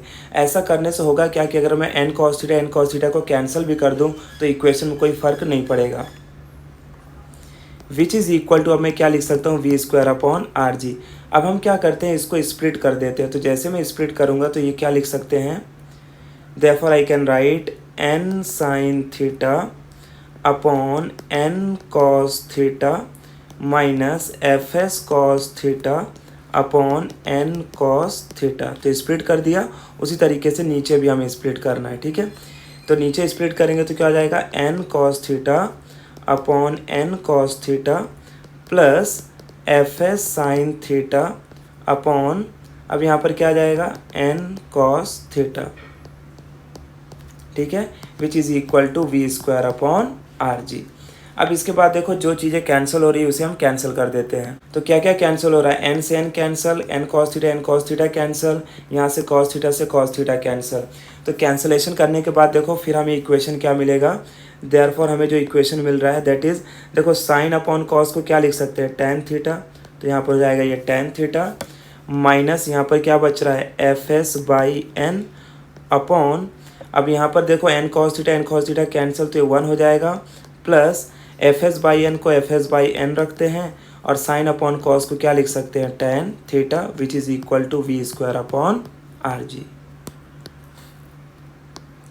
तो एग्जैक्टली वही सेम स्टेप्स है जो हमने पहले किए हैं, तो इसमें कुछ ज़्यादा चेंज नहीं है, खाली फोर्सेस के डायरेक्शन के चेंज होने की वजह से इक्वेशन में खाली प्लस माइनस का सिंबल चेंज हुआ है। अब इसके बाद हम क्या करेंगे, सिंस हमें पता है कि जो एफ एस बाई एन है इट इज़ इक्वल टू क्या होता है, म्यू एस, मतलब coefficient of static friction. Therefore ये इक्वेशन हमारा क्या बनेगा, देखो therefore I can write tan theta minus mu S upon 1 plus mu S tan theta which is equal to we square upon R G. ठीक, अब हम इसे क्या करते हैं, इसको मैं रीअरेंज करके लिख देता हूँ, और you can write v square upon R G is equal to tan theta minus mu S upon 1 plus mu S tan theta. Done. अब यहाँ पर देखो हमें फाइंड क्या करना है, हमें तो v चाहिए, तो मैं इसको लिखता हूँ v square is equal to, तो ये आर जी इधर आ जाएगा और इसको मैं ब्रैकेट में लिख लेता हूँ। So I can write tan theta minus mu S upon 1 plus mu S tan theta. ठीक है, अब हम यहाँ पर स्क्वायर हटाएंगे तो यहाँ पर रूट आ जाएगा, तो v is equal to root of, और ये पूरे में कॉमन रूट रख लेते हैं, तो आर जी, और ये क्या हो जाएगा, ten theta minus mu S upon 1 plus mu S tan theta. ठीक है, तो इस तरीके से हमने क्या फाइंड कर लिया, minimum safety speed required for a vehicle to take turn on a curved bank road. तो अब देखो यहाँ पर हमें क्या फाइंड करना है, हमें फाइंड करना है ऑप्टिमम स्पीड। ऑप्टिमम स्पीड का मतलब होता है best speed to derive a vehicle on a banked road. क्योंकि अभी जो हमने स्पीड कैलकुलेट की है वो मैक्सिमम और मिनिमम स्पीड मेंटेन करने के लिए कैलकुलेट की है, लेकिन अब हमें वो स्पीड चाहिए जिस स्पीड की वजह से ना तो हम स्लिप होकर नीचे आएंगे ना तो हम स्किड ऑफ होंगे। तो उस स्पीड को हमें यहाँ पर कैलकुलेट करना है। तो अगर मैं मान लेता हूँ कंडीशन है कि if mu S is equal to zero, अगर कोएफिशिएंट ऑफ फ्रिक्शन ज़ीरो हो जाए देन देखो हमें इक्वेशन क्या मिलेगा, then we can write v is equal to root of. अच्छा, ये जो mu S is equal to zero हमने लिया है ये आप चाहिए तो मैक्सिमम स्पीड के फॉर्मूले में भी अप्लाई करके देख सकते हो या मिनिमम, दोनों से आंसर क्या मिलेगा सेम। जैसे मैं यहाँ पर मैक्सिमम स्पीड का फॉर्मूला लिख देता हूँ, क्या मिला था, are g tan theta plus mu S upon 1 minus mu S tan theta. अब देखो मैंने मैक्सिमम और मिनिमम दोनों स्पीड यहाँ पर लिखी हुई है, दोनों में आप म्यू एस की वैल्यू को पुट करके देखोगे तो आपको फाइनल आंसर क्या मिलेगा, आर जी टेन थीटा मिलेगा।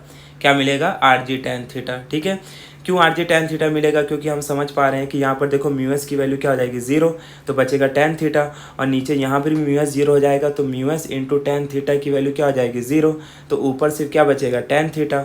और सिमिलरली अगर इसमें भी आप अप्लाई करोगे तो यही वैल्यू आपको मिलेगी। अब ये जो हमें स्पीड मिली है इस स्पीड को हम कहते हैं best speed to derive a vehicle on a curved bank road, या इसी का दूसरा नाम है ऑप्टिमम स्पीड। अब इसी फॉर्मूले के हेल्प से हम एंगल ऑफ बैंकिंग का भी फॉर्मूला डिराइव कर लेते हैं। So therefore for angle of banking, therefore for angle of banking, angle of banking मतलब क्या, थीटा। तो हम इसके लिए क्या करेंगे, जो हमारी equation v is equal to, इसको लिख लेते हैं, ये क्या है, root of are g tan theta. अब इसको मैं स्क्वायरिंग ऑन बोथ साइड करूँगा तो ये क्या हो जाएगा, this will be equal to r g tan theta. So therefore मैं इसे लिख सकता हूँ tan theta is equal to we square upon R G. ठीक है, अब इनसे आगे और सॉल्व कर लेते हैं। So therefore I can write theta is equal to tan inverse v square upon R G. तो देखो ये जो हमें इक्वेशन मिल गया, this is the equation for angle of banking, क्योंकि थीटा क्या रिप्रेजेंट कर रहा था, एंगल ऑफ बैंकिंग को, और एंगल ऑफ बैंकिंग का हमें फॉर्मूला मिल गया। तो एग्जाम में वो कभी पूछते हैं कि state the factors on which the angle of banking depends, कि एंगल ऑफ बैंकिंग किन किन फैक्टर्स के ऊपर डिपेंड करता है। तो जैसे कि आप देख पा रहे हो यहाँ पे फॉर्मूले में जो क्वांटिटी गिवन है वो कौन कौन सी हैं, v दिया है, r दिया है और g दिया है। तो आप बोलोगे जो एंगल ऑफ बैंकिंग थीटा है, it depends upon the velocity, it depends upon the radius of the road and it depends on the acceleration due to gravity. और याद रखना है कि एंगल ऑफ बैंकिंग मास के ऊपर डिपेंड नहीं करता है। Next topic is related to conical pendulum. Conical pendulum topic बहुत ही ज़्यादा इंपॉर्टेंट है from exam point of view, क्योंकि चैप्टर नंबर 1 में कॉनिकल पेंडुलम गिवन है और चैप्टर नंबर 5 में सिंपल पेंडुलम गिवन है, और ये दोनों टॉपिक्स में से पेंडुलम के ऊपर जो क्वेश्चन एग्जाम में पूछते हैं that is related to derive an expression for time period of conical और सिंपल पेंडुलम। तो टाइम पीरियड का डेरिवेशन डिराइव करने से पहले हमें ये समझना होगा कि कॉनिकल पेंडुलम क्या होता है। तो देखो कॉनिकल पेंडुलम को समझने के लिए बस आपको एक सिंपल सी बात याद रखनी है कि मान लो कि आपके पास कोई एक धागा हो या वायर हो, और उस धागे में आपने क्या कर दिया, एक पत्थर को कुछ इस तरीके से बांध दिया। तो अब ये जो आपका धागा है इसे हम क्या बोलेंगे, दिस इज़ कॉल्ड स्ट्रिंग। ठीक है, और ये जो आपने पत्थर जो इसमें बांधा हुआ है इसको हम क्या बोलेंगे, अब दिस इज़ कॉल्ड बॉब। ठीक है, तो बॉब और स्ट्रिंग का जो कॉम्बिनेशन होता है उसी को हम क्या कहते हैं, पेंडुलम कहते हैं। तो यहाँ पर हमने लिखा हुआ है कि conical pendulum is a simple pendulum. ठीक है, जिसमें जो बॉब होता है it describes a horizontal circle, यानी जब ये बॉब घूमेगा तो बेसिकली ये क्या करेगा, एक हॉरिजॉन्टल सर्कल बनाएगा, और जो इसकी स्ट्रिंग है तो ये क्या डिस्क्राइब करेगी, कोन डिस्क्राइब करेगी, यानी ये कोन बनाएगी कुछ इस तरीके से। जब ये बॉब यहाँ से मूव करके मान लो यहाँ पर आ गया, तो अब जब ये यहाँ पर पहुँचेगा तो ये बेसिकली क्या बन जाएगा, एक यहाँ पर देखो कोन बन रहा है, जैसे कि आप ये डायग्राम में देख पा रहे हो। तो थीटा एंगल बन रहा है, मतलब कि जो हमारी स्ट्रिंग है पहले इस पोजीशन पे थी, अब वो स्ट्रिंग मूव करके इस पोजीशन पे आ चुकी है, तो इन दोनों के बीच में एक एंगल बन रहा है, this angle is called theta. Okay, तो अब अगर हमें टाइम पीरियड का फॉर्मूला डिराइव करना है तो इसके लिए हमें पहले कुछ कंसिडरेशन पॉइंट्स लिखने होंगे।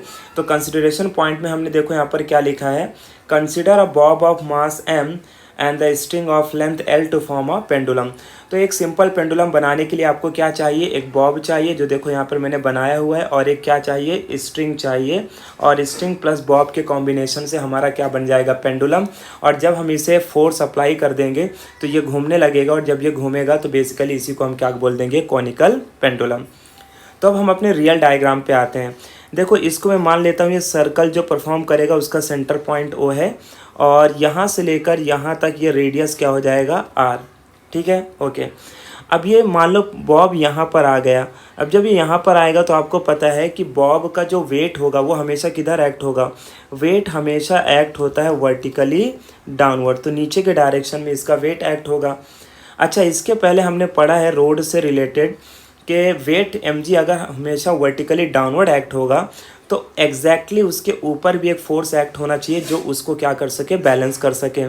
अब देखो ये जो हमारा स्ट्रिंग है, इस स्ट्रिंग में खिंचाव प्रोड्यूस हो जाएगा, यानी तनाव प्रोड्यूस होगा, और उस खिंचाव या तनाव को हम क्या कहते हैं, टेंशन T कहते हैं।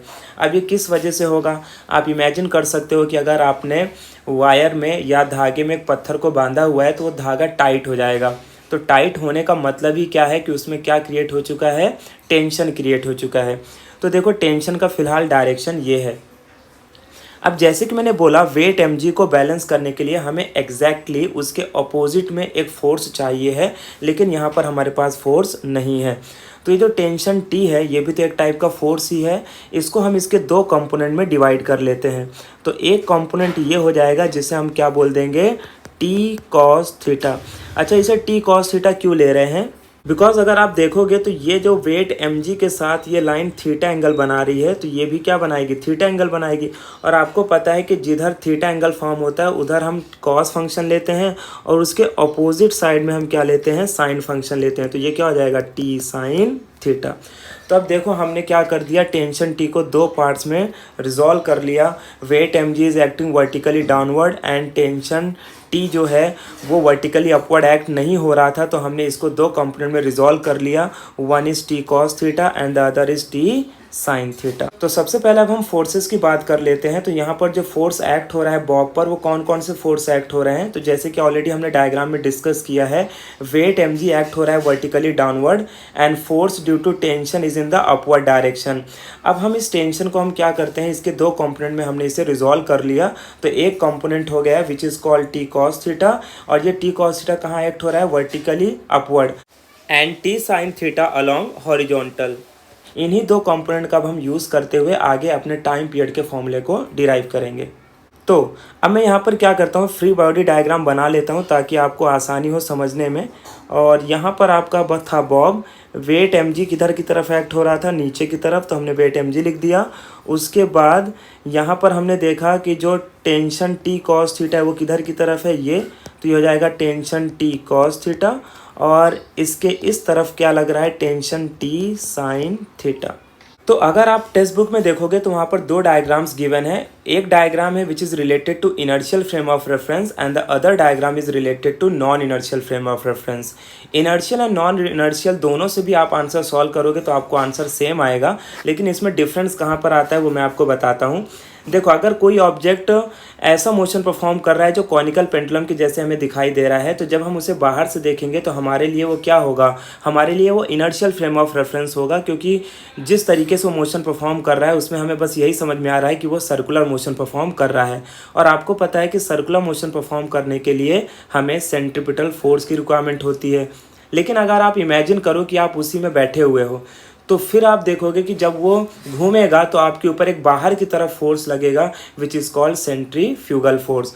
तो जब बाहर की तरफ फोर्स लगेगा तो कुछ ऐसा हो जाएगा, और इसे आप यहाँ पर लिख लोगे mr ओमेगा स्क्वायर। ठीक है, तो अंदर की तरफ फोर्स लगेगा तो सेंट्रीपिटल फोर्स, बाहर की तरफ फोर्स लगेगा तो सेंट्रीफ्यूगल फोर्स, और आपको पता है कि दोनों का मैग्नीट्यूड क्या होता है, सेम होता है। तो या आप इनर्शियल फ्रेम ऑफ रेफरेंस से सॉल्व करो या आप इसे non inertial frame of reference से सॉल्व करो, दोनों से आंसर सेम आएगा। बस एक ही बात आपको याद रखनी है कि इनर्शियल फ्रेम ऑफ रेफरेंस में हम सेंट्रीपिटल फोर्स को काउंट करेंगे और non inertial frame of reference में हम सेंट्रीफ्यूगल फोर्स को काउंट करेंगे।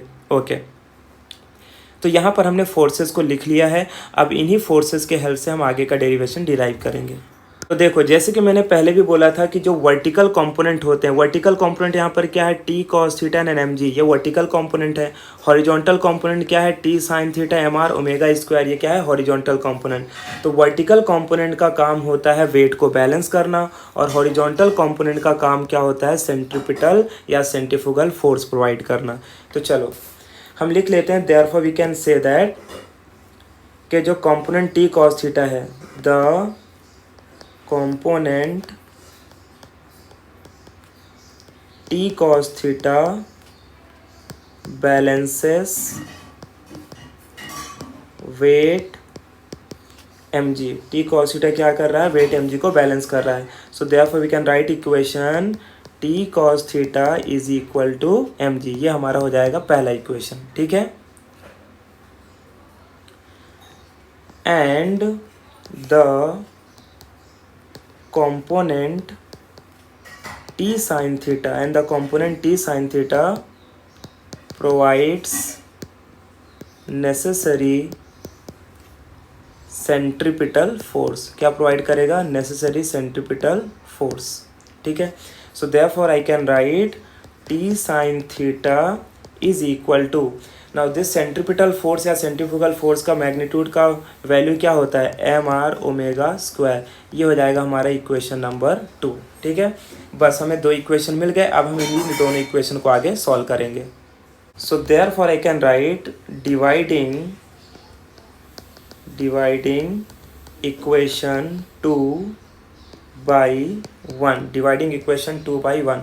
तो देखो सेकंड इक्वेशन क्या है, 2 इक्वेशन हमारा है t sine theta is equal to m r omega square, right. और उसके बाद अपॉन क्या आ जाएगा, t cos theta which is equal to m g, done. अब यहाँ से देखो m से m क्या हो जाएगा, कैंसिल हो जाएगा, t से t भी क्या हो जाएगा, कैंसिल हो जाएगा, राइट। तो देयरफॉर अब हमें यहाँ पर क्या इक्वेशन मिल रहा है, therefore we can write that therefore sine theta upon cos theta is equal to R omega square upon G, ठीक है। नाउ अब हमें करना क्या है, अब ध्यान से आपको देखना है वो डायग्राम वापस से, और इसमें हमें साइन थीटा अप्लाई करना है। तो ये जो हमारा पेंडुलम है, इस पेंडुलम में मान लेते हैं ये जो पॉइंट है ये क्या है, ए है, ये पॉइंट ओ है, और ये पॉइंट क्या है, बी है। अगर इस ट्राइंगल में हम साइन थीटा अप्लाई करें तो साइन थीटा क्या होता है, अपोजिट अपॉन हाइपोटेन्यूज। तो ये अपोजिट साइड है और ये हाइपोटेन्यूज साइड है। अच्छा, हाइपोटेन्यूज जो साइड होगी उसका जो टोटल लेंथ है वो क्या है, एल, और ये जो अपोजिट साइड है इसकी लेंथ कितनी है, आर। तो देयरफॉर साइन थीटा क्या होता है, अपोजिट अपॉन हाइपोटेन्यूज, यानी आर बाई एल। तो अब हम यहाँ पर क्या करते हैं, therefore from figure we can write sine theta is equal to r by l. तो अगर हमने साइन थीटा की वैल्यू आर बाई एल लिख ली, देयरफॉर ये जो हमारा इक्वेशन है वो क्या बन जाएगा, साइन थीटा की जगह पे मैं लिखता हूँ आर बाई एल, और अपॉन क्या आ जाएगा, cos theta is equal to क्या हो जाएगा, R omega square upon G. So therefore इसे मैं क्या लिख सकता हूँ, R upon L cos theta which is equal to R omega square by G. यहाँ से देखो आर से आर क्या हो गया, कैंसल जी। अब हम इसे करते हैं क्रॉस मल्टीप्लिकेशन। तो अगर मैं क्रॉस मल्टीप्लिकेशन करूँगा तो मुझे आंसर क्या मिलेगा, therefore I can write g upon L cos theta is equal to omega square. अब आपको पता है कि अगर मैं यहाँ से स्क्वायर हटाऊंगा तो इधर रूट आ जाएगा, तो ये हो जाएगा root of g upon L cos theta, और इज इक्वल टू क्या बन जाएगा, ओमेगा। अब आपको पता होगा कि ओमेगा की वैल्यू क्या होती है। तो सिंस जो ओमेगा होता है, since omega is equal to होता है 2π/t, क्योंकि हमें क्या एक्सप्रेशन डिराइव करना था, हमें टाइम पीरियड का एक्सप्रेशन डिराइव करना था। और ये जो फिलहाल हमें फॉर्मूला मिला है ये किसका मिला है, एंगुलर स्पीड का फॉर्मूला मिला है। और हमें पता है कि एंगुलर स्पीड ओमेगा का फॉर्मूला क्या होता है, 2π/t। तो हम ओमेगा की जगह पर क्या पुटअप कर देंगे, 2π/t पुटअप कर देंगे। So therefore I can write root of g by l cos theta is equal to 2π/t। अब जैसे मैंने 2π/t रखा, अब आपको टी निकालना है तो आप क्या करोगे, इसको क्रॉस मल्टीप्लिकेशन करोगे।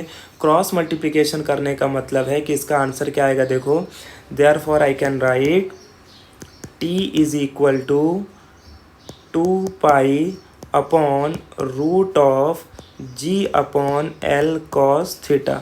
अब ध्यान से देखो, ये जो आपका एल कॉस थीटा ये कौन सा टर्म है, फोर्थ टर्म, और फोर्थ कहाँ जाएगा, फर्स्ट के साथ। सो देयरफॉर फाइनल इक्वेशन जो हमारा बनेगा that can be written as T is equal to 2 pi root of L cos theta upon G. ठीक है, so this is the expression for time period of conical pendulum. तो इस तरीके से हमने time period of conical pendulum का formula derive कर लिया। एक बार शुरुआत से वापस से देख लेते हैं हमने किया क्या है, फिर उसका टाइम पीरियड का डेफिनेशन भी लिख लेते हैं। तो इस टॉपिक कॉनिकल पेंडुलम में सबसे पहले हमने क्या देखा है, वी हैव सीन कि कॉनिकल पेंडुलम क्या होता है। तो कॉनिकल पेंडुलम एक बहुत ही सिंपल सा पेंडुलम है जिसमें जो बॉब होता है वो हॉरिजॉन्टल सर्कल को डिस्क्राइब करता है और जो स्ट्रिंग होती है वो कोन बनाती है, therefore it is called conical pendulum.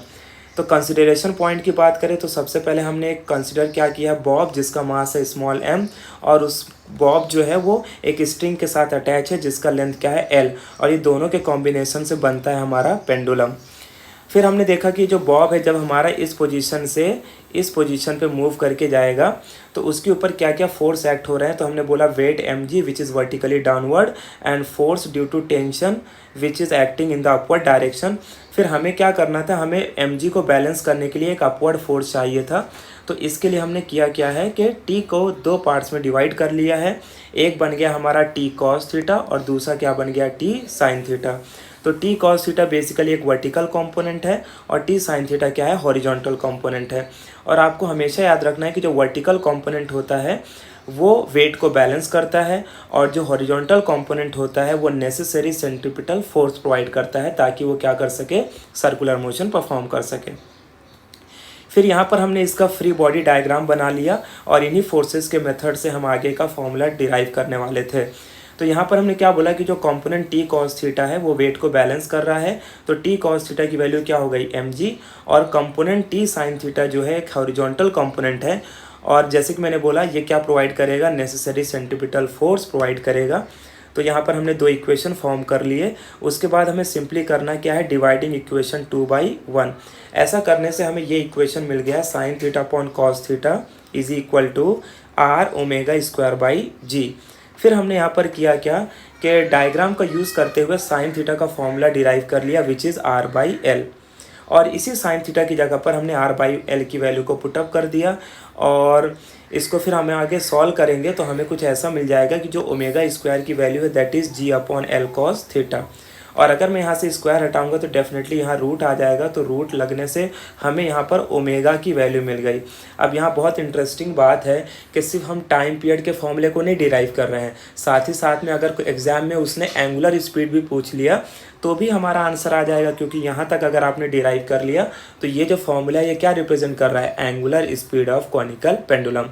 और बाई चांस यहीं पर मैं आपको एक और बात बता देता हूँ, बाई चांस कभी उसने पूछ लिया derive an expression for linear speed of conical pendulum, तो आपको पता होगा बट वी नो दैट कि v क्या होता है, v is equal to r omega. तो यहाँ पर फिर आप क्या करोगे, ओमेगा की जगह पर क्या रख दोगे, v ओमेगा की जगह पर आप रखोगे omega is equal to v by r, और फिर यहाँ से इस फॉर्मूले का यूज़ करते हुए आप लीनियर वेलोसिटी का भी फॉर्मूला डिराइव कर सकते हो। ठीक है, हम आगे बढ़ते हैं। तो हमें ओमेगा मिल गया और हमें पता है ओमेगा क्या होता है, omega is nothing but 2π/t। तो यहाँ से हमने ओमेगा की जगह पर ओमेगा की वैल्यू रख दी 2π/t, और फिर इसे सॉल्व करते वक्त अपने को फाइनल आंसर मिल गया t is equal to 2π root of L cos theta by G. तो देयरफॉर टाइम पीरियड का डेफिनेशन क्या हो जाएगा, the time taken by the bob to complete one horizontal circle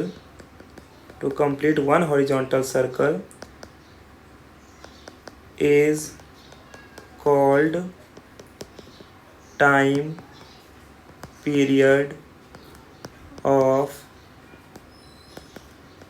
conical pendulum। ठीक है। तो ये हमने time period of conical pendulum का डेफिनेशन लिख दिया। ओके, अब इसमें एक और बात मैं ऐड कर देता हूँ, दैट इज़ अगर अपने को फ्रीक्वेंसी का फॉर्मूला चाहिए तो हम क्या करेंगे। तो देखो फ्रीक्वेंसी का फॉर्मूला कैसे डिराइव करते हैं। फ्रीक्वेंसी हमेशा बहुत आसान होता है। अगर आपके पास टाइम पीरियड का फॉर्मूला है तो फिर आप फ्रीक्वेंसी का बहुत आसानी से निकाल सकते हो। सिंस वी नो दैट कि जो फ्रीक्वेंसी होती है it is the reciprocal of time.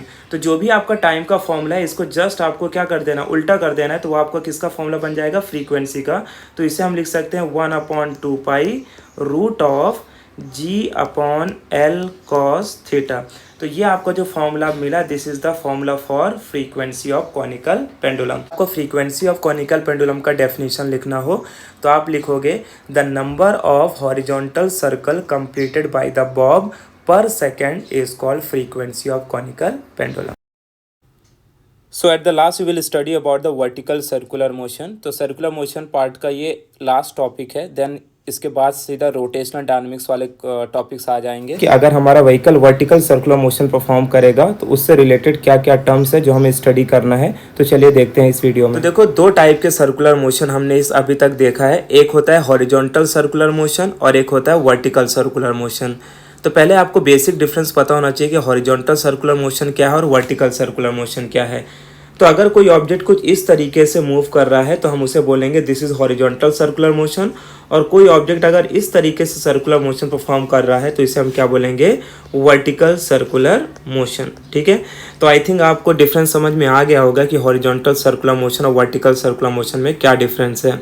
तो इस टॉपिक वर्टिकल सर्कुलर मोशन को अच्छे से समझने के लिए हमें एक एग्जाम्पल सेटअप करके रखना होगा। तो इसको बेस्ट आप एग्जाम्पल ले सकते हैं जाइंट व्हील। जैसे कि आपने देखा होगा जो मेला लगता है उसमें एक बहुत बड़ा झूला होता है जिसमें लोग झूलते हैं, राइट। वो क्या करता है, रोटेट करता है। तो जब वो रोटेट करता है तो वो बेसिकली क्या परफॉर्म करता है, वर्टिकल सर्कुलर मोशन परफॉर्म करता है। तो हो सकता है आप उसमें बैठे हों या तो आपने उसे सामने से देखा होगा। तो उसी एग्जाम्पल को यहाँ पर हमें अपने दिमाग में रखते हुए आगे की चीज़ों को डिराइव करना है।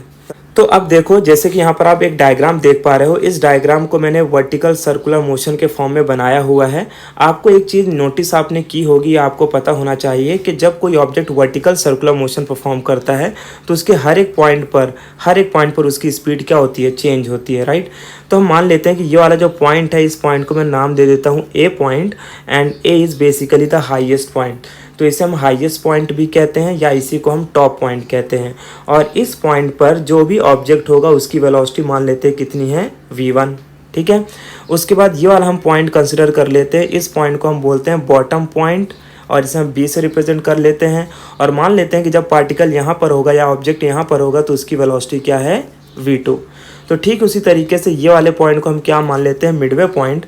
और मिडवे पॉइंट का मतलब यहाँ पर हम इसे मार्क कर लेते हैं विथ c, और इस पॉइंट पर उसकी जो वेलोसिटी होगी वो क्या मान लेते हैं, v3। So v1, v2 and v3 are basically the velocities of different points at a, b and c। अब यहाँ पर देखो मिडवे पॉइंट आप इधर भी ले सकते हो, लेकिन हमने इधर लिया है ताकि हमारे लिए डेरिवेशन में काफ़ी आसानी से हम इसे सॉल्व कर सकें। ओके, तो one of the simplest and easiest method मैं आपको बताता हूँ। तो आपको इस तरह से डायग्राम को ड्रॉ करना है। अब आप यहाँ पर देखोगे कि मान लो कि यहाँ पर आपका ऑब्जेक्ट है, तो ऑब्जेक्ट किसी भी पोजीशन पर हो, आपको पता है कि उसका जो वेट है वो हमेशा किधर एक्ट होगा, वर्टिकली डाउनवर्ड एक्ट होगा। तो आपको याद रखना weight mg always act vertically downward. और ये जो r है बेसिकली ये क्या रिप्रेजेंट कर रहा है, radius of the circle. o क्या है, उसका ऑरिजिन। ठीक है, o पॉइंट क्या हो गया, ऑरिजिन। तो सबसे पहले हम क्या करते हैं, गिवन लिख लेते हैं। ओके, तो सबसे पहले हम गिवन लिखते हैं। तो लिखते हैं यहाँ पर लेट, मान लेते हैं कि जो हमारा a है, इस a को हमने क्या माना हुआ है, a is the highest position. So जब भी particle vertical circular motion perform करेगा तो a क्या रिप्रेजेंट कर रहा है, हाईएस्ट पोजीशन। तो इसे हम हाईएस्ट पोजीशन भी कह सकते हैं या हम इसे हाईएस्ट पॉइंट कह सकते हैं। ठीक है, जो b है बेसिकली वो क्या रिप्रेजेंट कर रहा है, b का मतलब हो गया लोवेस्ट पोजीशन। तो इसे आप लोवेस्ट पोजीशन कह सकते हैं या तो इसी को हम बोलेंगे लोवेस्ट पॉइंट। ठीक है, उसके बाद जो C पॉइंट है, तो C पॉइंट को हम यहाँ पर क्या बोल रहे हैं, मिडवे पोजीशन। तो C is the midway position और you can say midway point. तो इस तरीके से हमने A, B और C को रिप्रेजेंट कर दिया। A क्या रिप्रेजेंट कर रहा है, हाईएस्ट पोजीशन, B क्या रिप्रेजेंट कर रहा है, लोवेस्ट पोजीशन, और C क्या रिप्रेजेंट कर रहा है, मिडवे पोजीशन। या इसी को हम बोल सकते हैं मिडवे पॉइंट। नेक्स्ट, अब उसके बाद देखो यहाँ पर जो हमने वेलोसिटी v1 लिया है, v1 क्या रिप्रेजेंट कर रहा है, v1 रिप्रेजेंट कर रहा है वेलोसिटी एट पॉइंट ए। ठीक है, तो v1 क्या है, वेलोसिटी एट पॉइंट ए।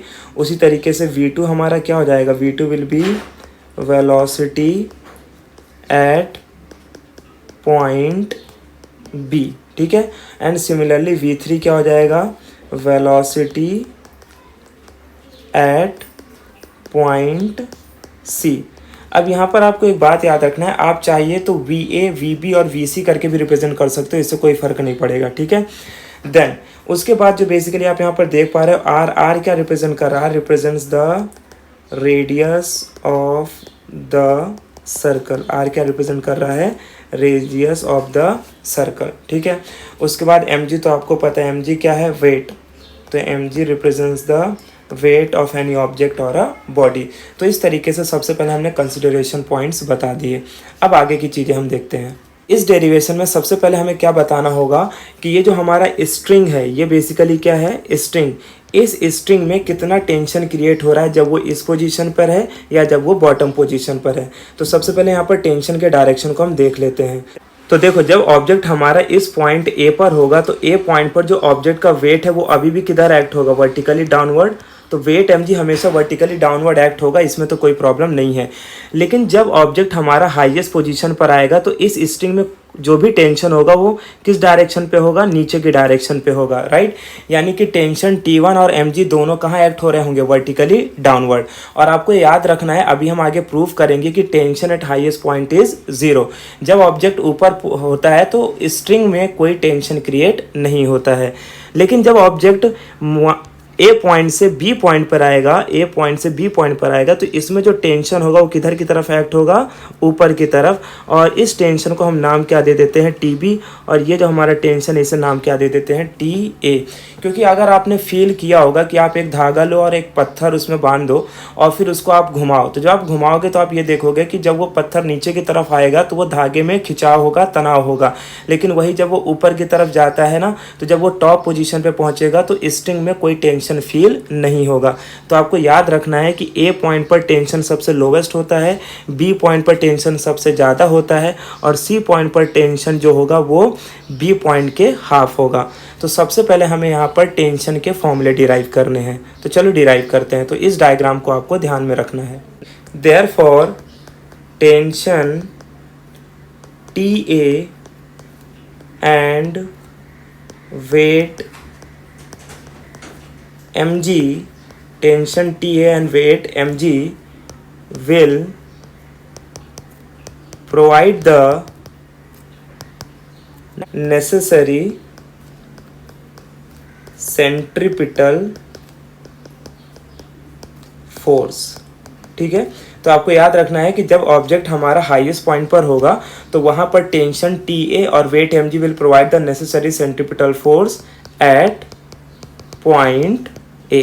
ठीक है, तो हाईएस्ट पॉइंट यहाँ पर देख लो, हाईएस्ट पॉइंट पर TA और mg दोनों मिलके क्या प्रोवाइड करेंगे, सेंट्रीपिटल फोर्स।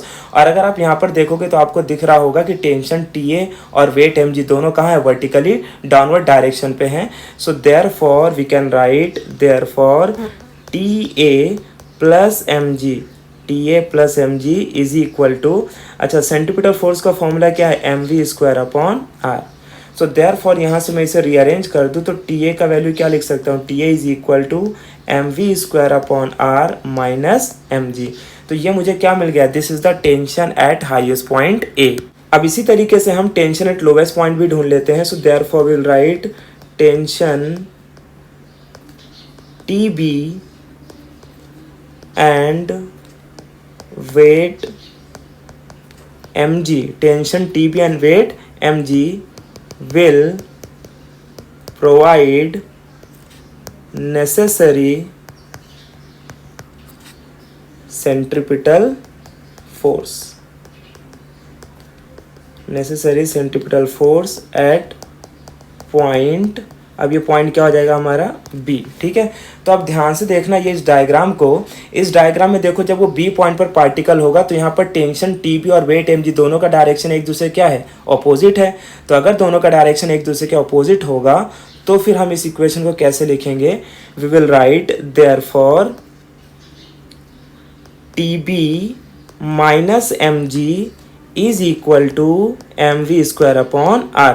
माइनस साइन क्यों आया, क्योंकि हमने देखा कि टेंशन TB और वेट mg दोनों का डायरेक्शन एक दूसरे का क्या है, ऑपोजिट है, इसलिए यहाँ पर क्या आ गया माइनस। सो देयरफॉर इसे हम रीअरेंज कर लेते हैं। So we get TB is equal to mv² upon r plus mg। So this is the tension at lowest point B। इस तरीके से हमने tension at highest point A निकाल लिया और tension at lowest point B निकाल लिया।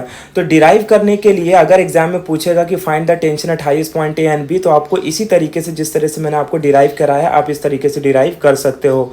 Tension eight midway point का क्या होगा, तो आपको याद रखना है tension eight midway point is half of the tension at lowest point. तो उसके लिए हमें फॉर्मूला डिराइव नहीं करना है। हो सकता है कि अगर इससे रिलेटेड कोई न्यूमेरिकल आएगा तो वहाँ पर इस बात का आपको याद रखना है कि मिडवे पॉइंट पर जो भी टेंशन होगा वो लोवेस्ट पॉइंट का हाफ होगा।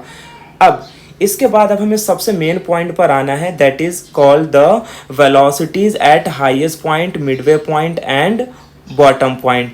V1, V2 और V3 वेलोसिटी का हमें फॉर्मूला डिराइव करना है, ताकि हम ये पता कर सके कि जब पार्टिकल हाईएस्ट पॉइंट पर होगा, लोवेस्ट पॉइंट पर होगा और मिडवे पॉइंट पर होगा तो उसकी वेलोसिटी कितनी होगी, राइट। तो अब मैं इसको बहुत आसान तरीके से आपको बताने वाला हूँ। तो आपको एक एक इक्वेशन याद रखना है और उससे हम बड़ी आसानी से इन वेलोसिटी को फाइंड आउट कर लेंगे।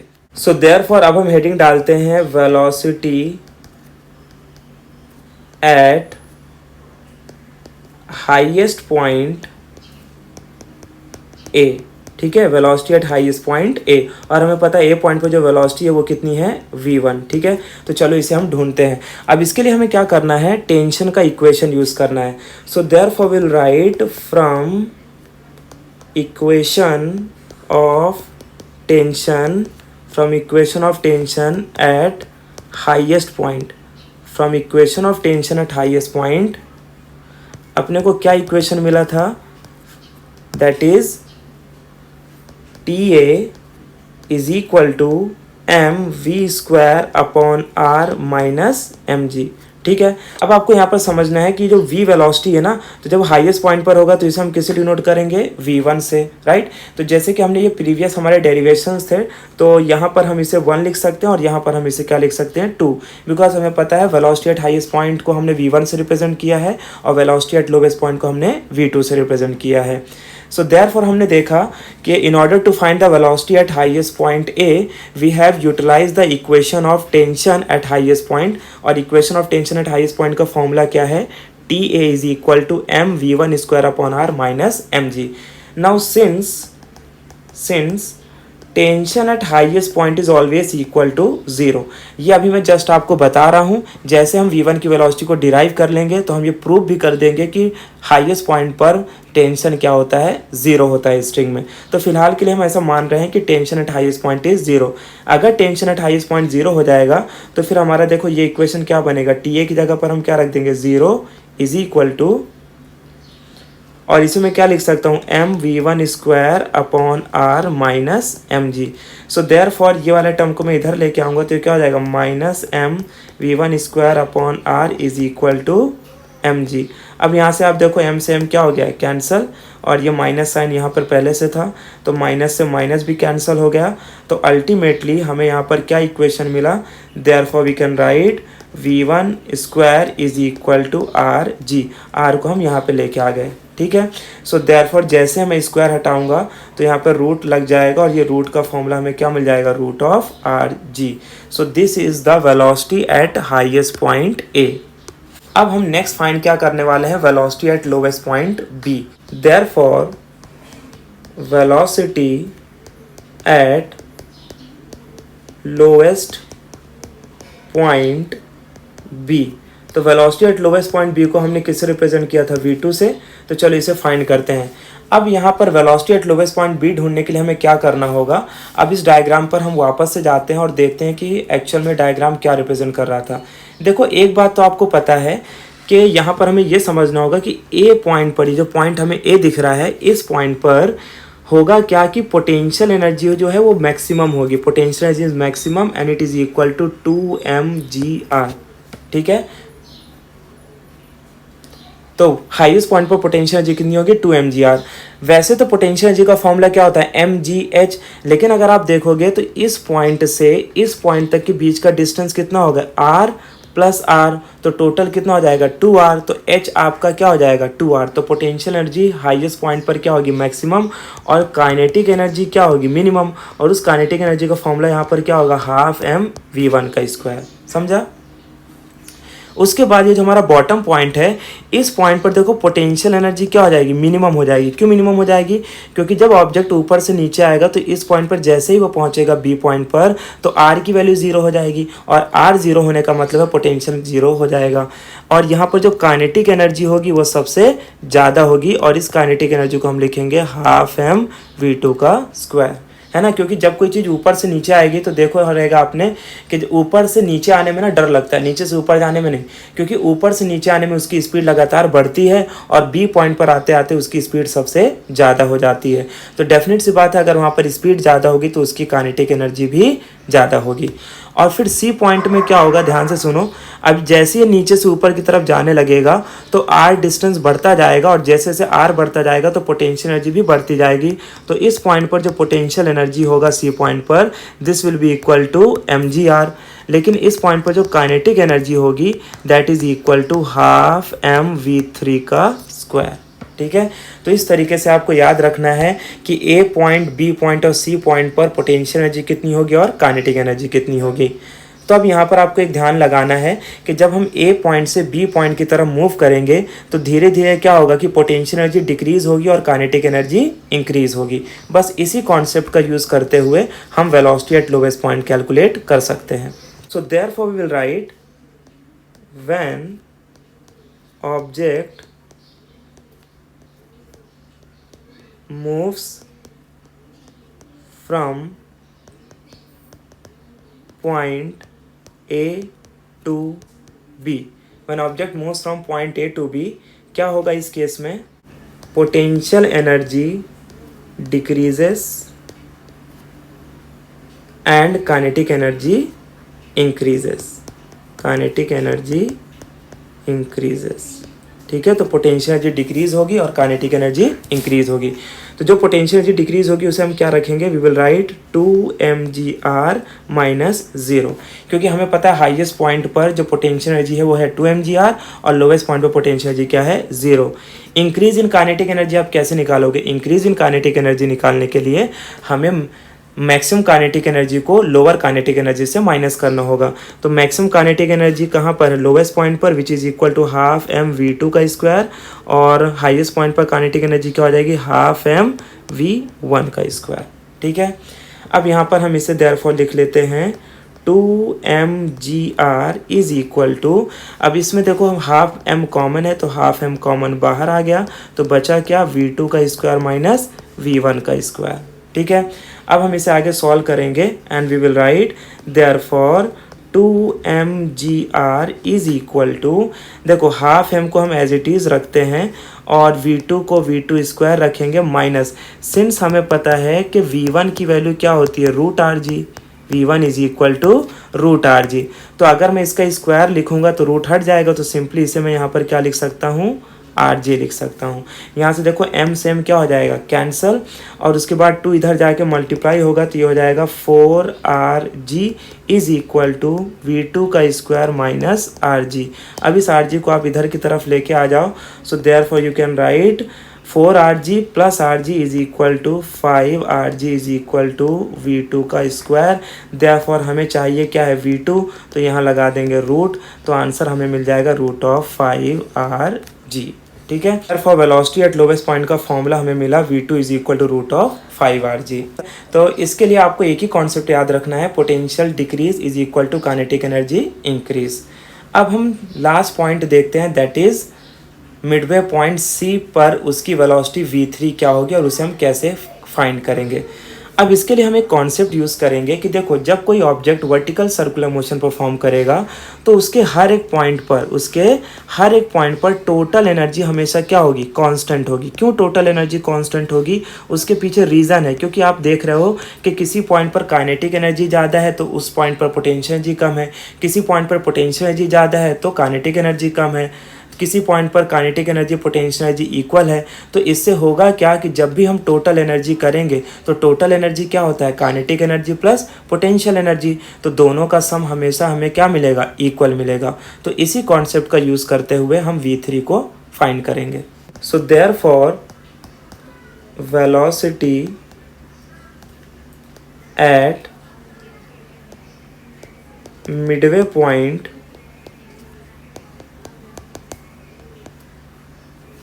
C, therefore velocity at midway point C, और C पॉइंट पर वेलोसिटी क्या है, V3। तो चलो हम इसे डिराइव करते हैं। तो जैसे कि मैंने बोला, इसको डिराइव करने के लिए हम एक कॉन्सेप्ट यूज़ कर सकते हैं। We can say that since total energy at B is equal to total energy at C। ठीक है, बी पॉइंट पर जो टोटल एनर्जी होगी उतनी टोटल एनर्जी सी पॉइंट पर होगी। So therefore we can write, अब टोटल एनर्जी एट बी कैसे निकालेंगे, टोटल एनर्जी निकालने का फॉर्मूला हो जाएगा kinetic energy at B plus potential energy at B is equal to kinetic energy at C plus potential energy at C। ठीक है, अब काइनेटिक एनर्जी एट B का फॉर्मूला तो आपको पता ही है, कितना है, हाफ mv2 का स्क्वायर, और पोटेंशियल एनर्जी एट B क्या है, 0।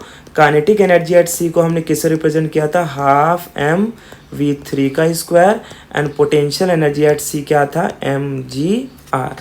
ठीक है, तो यहाँ से हम क्या करते हैं, ये काइनेटिक एनर्जी को इधर लेके आ जाते हैं। सो देयरफॉर ये क्या हो जाएगा, हाफ mv2 का स्क्वायर माइनस हाफ mv3 का square is equal to mgr। ठीक है, देन यहाँ से देखो आप, हाफ m क्या है, कॉमन है, तो हाफ m को कॉमन बाहर निकाल लेते हैं।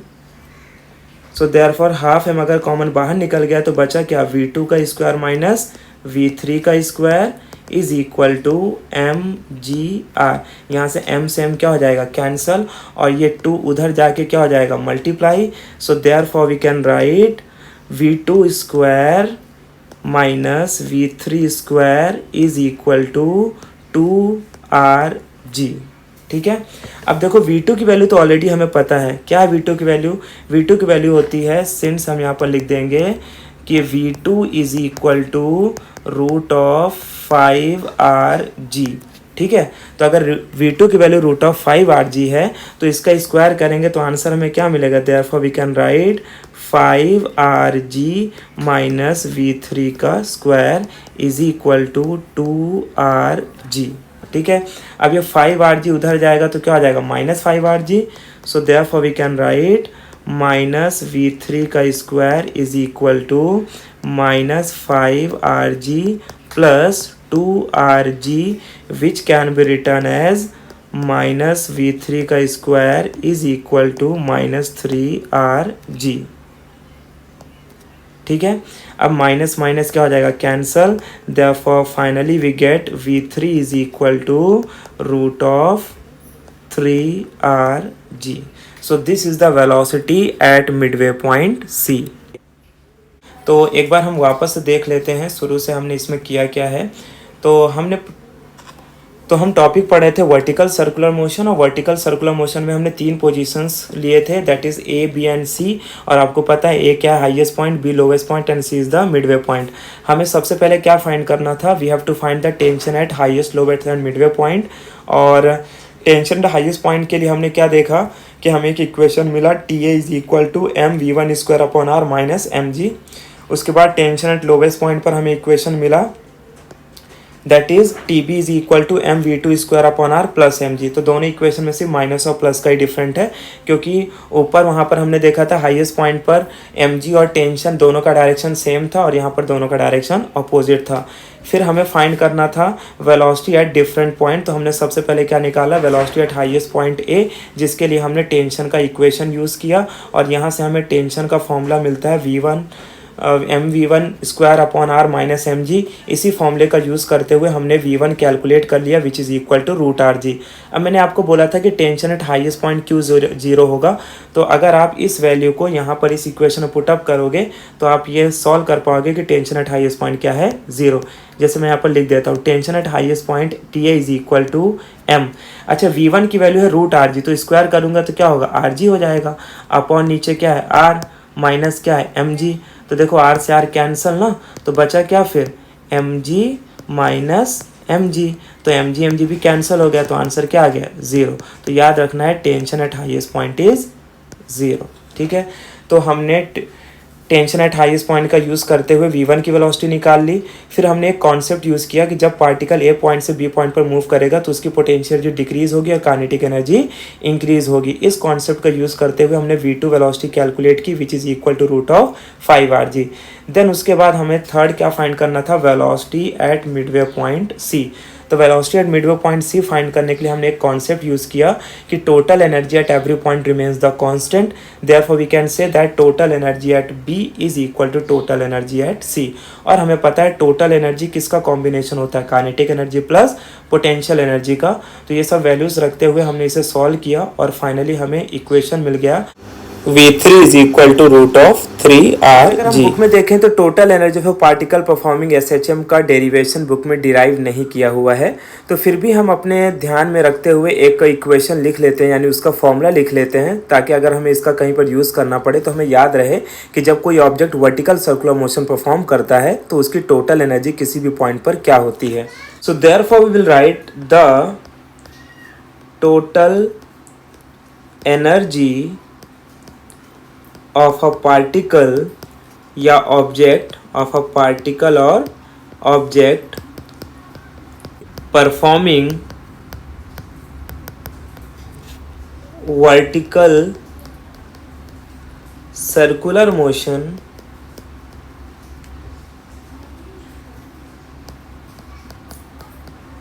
is given by equation, और इसका इक्वेशन होता है E is equal to 5/2mgr। So this is the equation of total energy of a particle performing vertical circular motion. आपको याद रखना है E इज इक्वल टू क्या होता है, 5/2mgr। तो जब भी कोई particle vertical circular motion perform करेगा तो उसके हर एक पॉइंट पर ये जो एनर्जी होगी वो क्या होगी, सेम होगी, that will be 5/2mgr, 5/2mgr and 5/2mgr। अब हम देखते हैं एक बहुत ही इंपॉर्टेंट सा टॉपिक इसी वर्टिकल सर्कुलर मोशन का, that is the difference between tension at highest point and lowest point. तो हमारा जो अगला टॉपिक है अब, this is the difference between tension at highest and lowest point, और you can say lowest position. तो देखो हमें पता है कि टेंशन एट लोवेस्ट पोजीशन सबसे ज़्यादा होता है, तो इसे हम क्या लिख देंगे, TB, और ये हो जाएगा TA। तो बेसिकली ये वाला जो क्वेश्चन है कई बार आता है कि derive an expression for the difference between tension at highest point and lowest point. तो अब इसके लिए देखो हम क्या करेंगे, क्योंकि ऑलरेडी हमने इन इक्वेशन को फाइंड आउट कर लिया है। तो सबसे पहले हम लिखते हैं therefore the tension at highest point A. तो tension at highest point A का फॉर्मूला क्या है, that is TA is equal to mv1 square upon r minus mg, right. उसी तरीके से टेंशन एट हाईएस्ट पॉइंट का भी इक्वेशन लिख लेते हैं, and therefore the tension at lowest point, tension at lowest point, और जहाँ पर हमने लोवेस्ट पॉइंट को किससे रिप्रेजेंट किया है, B से, तो इसका टेंशन का फॉर्मूला हमें मिलता है TB is equal to mv2 square upon r plus mg, ठीक है। तो ये दोनों इक्वेशन हमने लिख लिया। अब डिफरेंस इन टेंशन का मतलब क्या है, therefore we will write TB minus TA। तो TB का पहले वैल्यू रख देते हैं, क्या TB का value mv2 square upon r plus mg, और यहाँ पर माइनस करेंगे तो देखो mv1 स्क्वायर अपॉन r, और ये माइनस माइनस क्या हो जाएगा प्लस, तो इसे हम क्या लिख लेंगे प्लस mg। अब ऑलरेडी हमें v2 और v1 की वैल्यू पता है, तो हम यहाँ पर इसे लिखते हैं TB minus TA is equal to m। अच्छा, v2 की वैल्यू क्या होती है, रूट ऑफ 5rg। v2 की वैल्यू क्या होती है, रूट ऑफ 5rg, ये हमने अभी डेरिवेशन में डिराइव किया है। प्लस यहाँ पर क्या लिख लेंगे mg माइनस m, और v1 की वैल्यू क्या होती है, रूट ऑफ rg, तो यहाँ पर हो जाएगा root of rg the square upon r, और प्लस हो जाएगा mg, ठीक है। अब यहाँ पर देखो रूट से स्क्वायर तो चला जाएगा, सो देयरफॉर सिंपली मैं इसे क्या लिख सकता हूँ, I can right m into 5rg upon r plus mg minus m into rg upon r and plus mg। तो यहाँ से r कैंसिल, यहाँ से भी r कैंसिल, तो ओवरऑल इक्वेशन हमें क्या मिलता है, that is 5mg plus mg minus mg and plus mg। तो अब देखो mg और माइनस mg कैंसिल हो गया, तो 5mg प्लस mg कितना हो जाएगा 6mg। तो ये क्वेश्चन कई बार हमें एग्जाम में पूछता है, तो याद रखना है। So this is the difference in tension between highest point and lowest point. अब आपको जैसे कि मैंने बताया था और हमने डिराइव किया था कि टेंशन एट हाईएस्ट पॉइंट क्या होता है, 0। तो मैक्सिमम टेंशन कहाँ पर होगा, लोवेस्ट पॉइंट पर।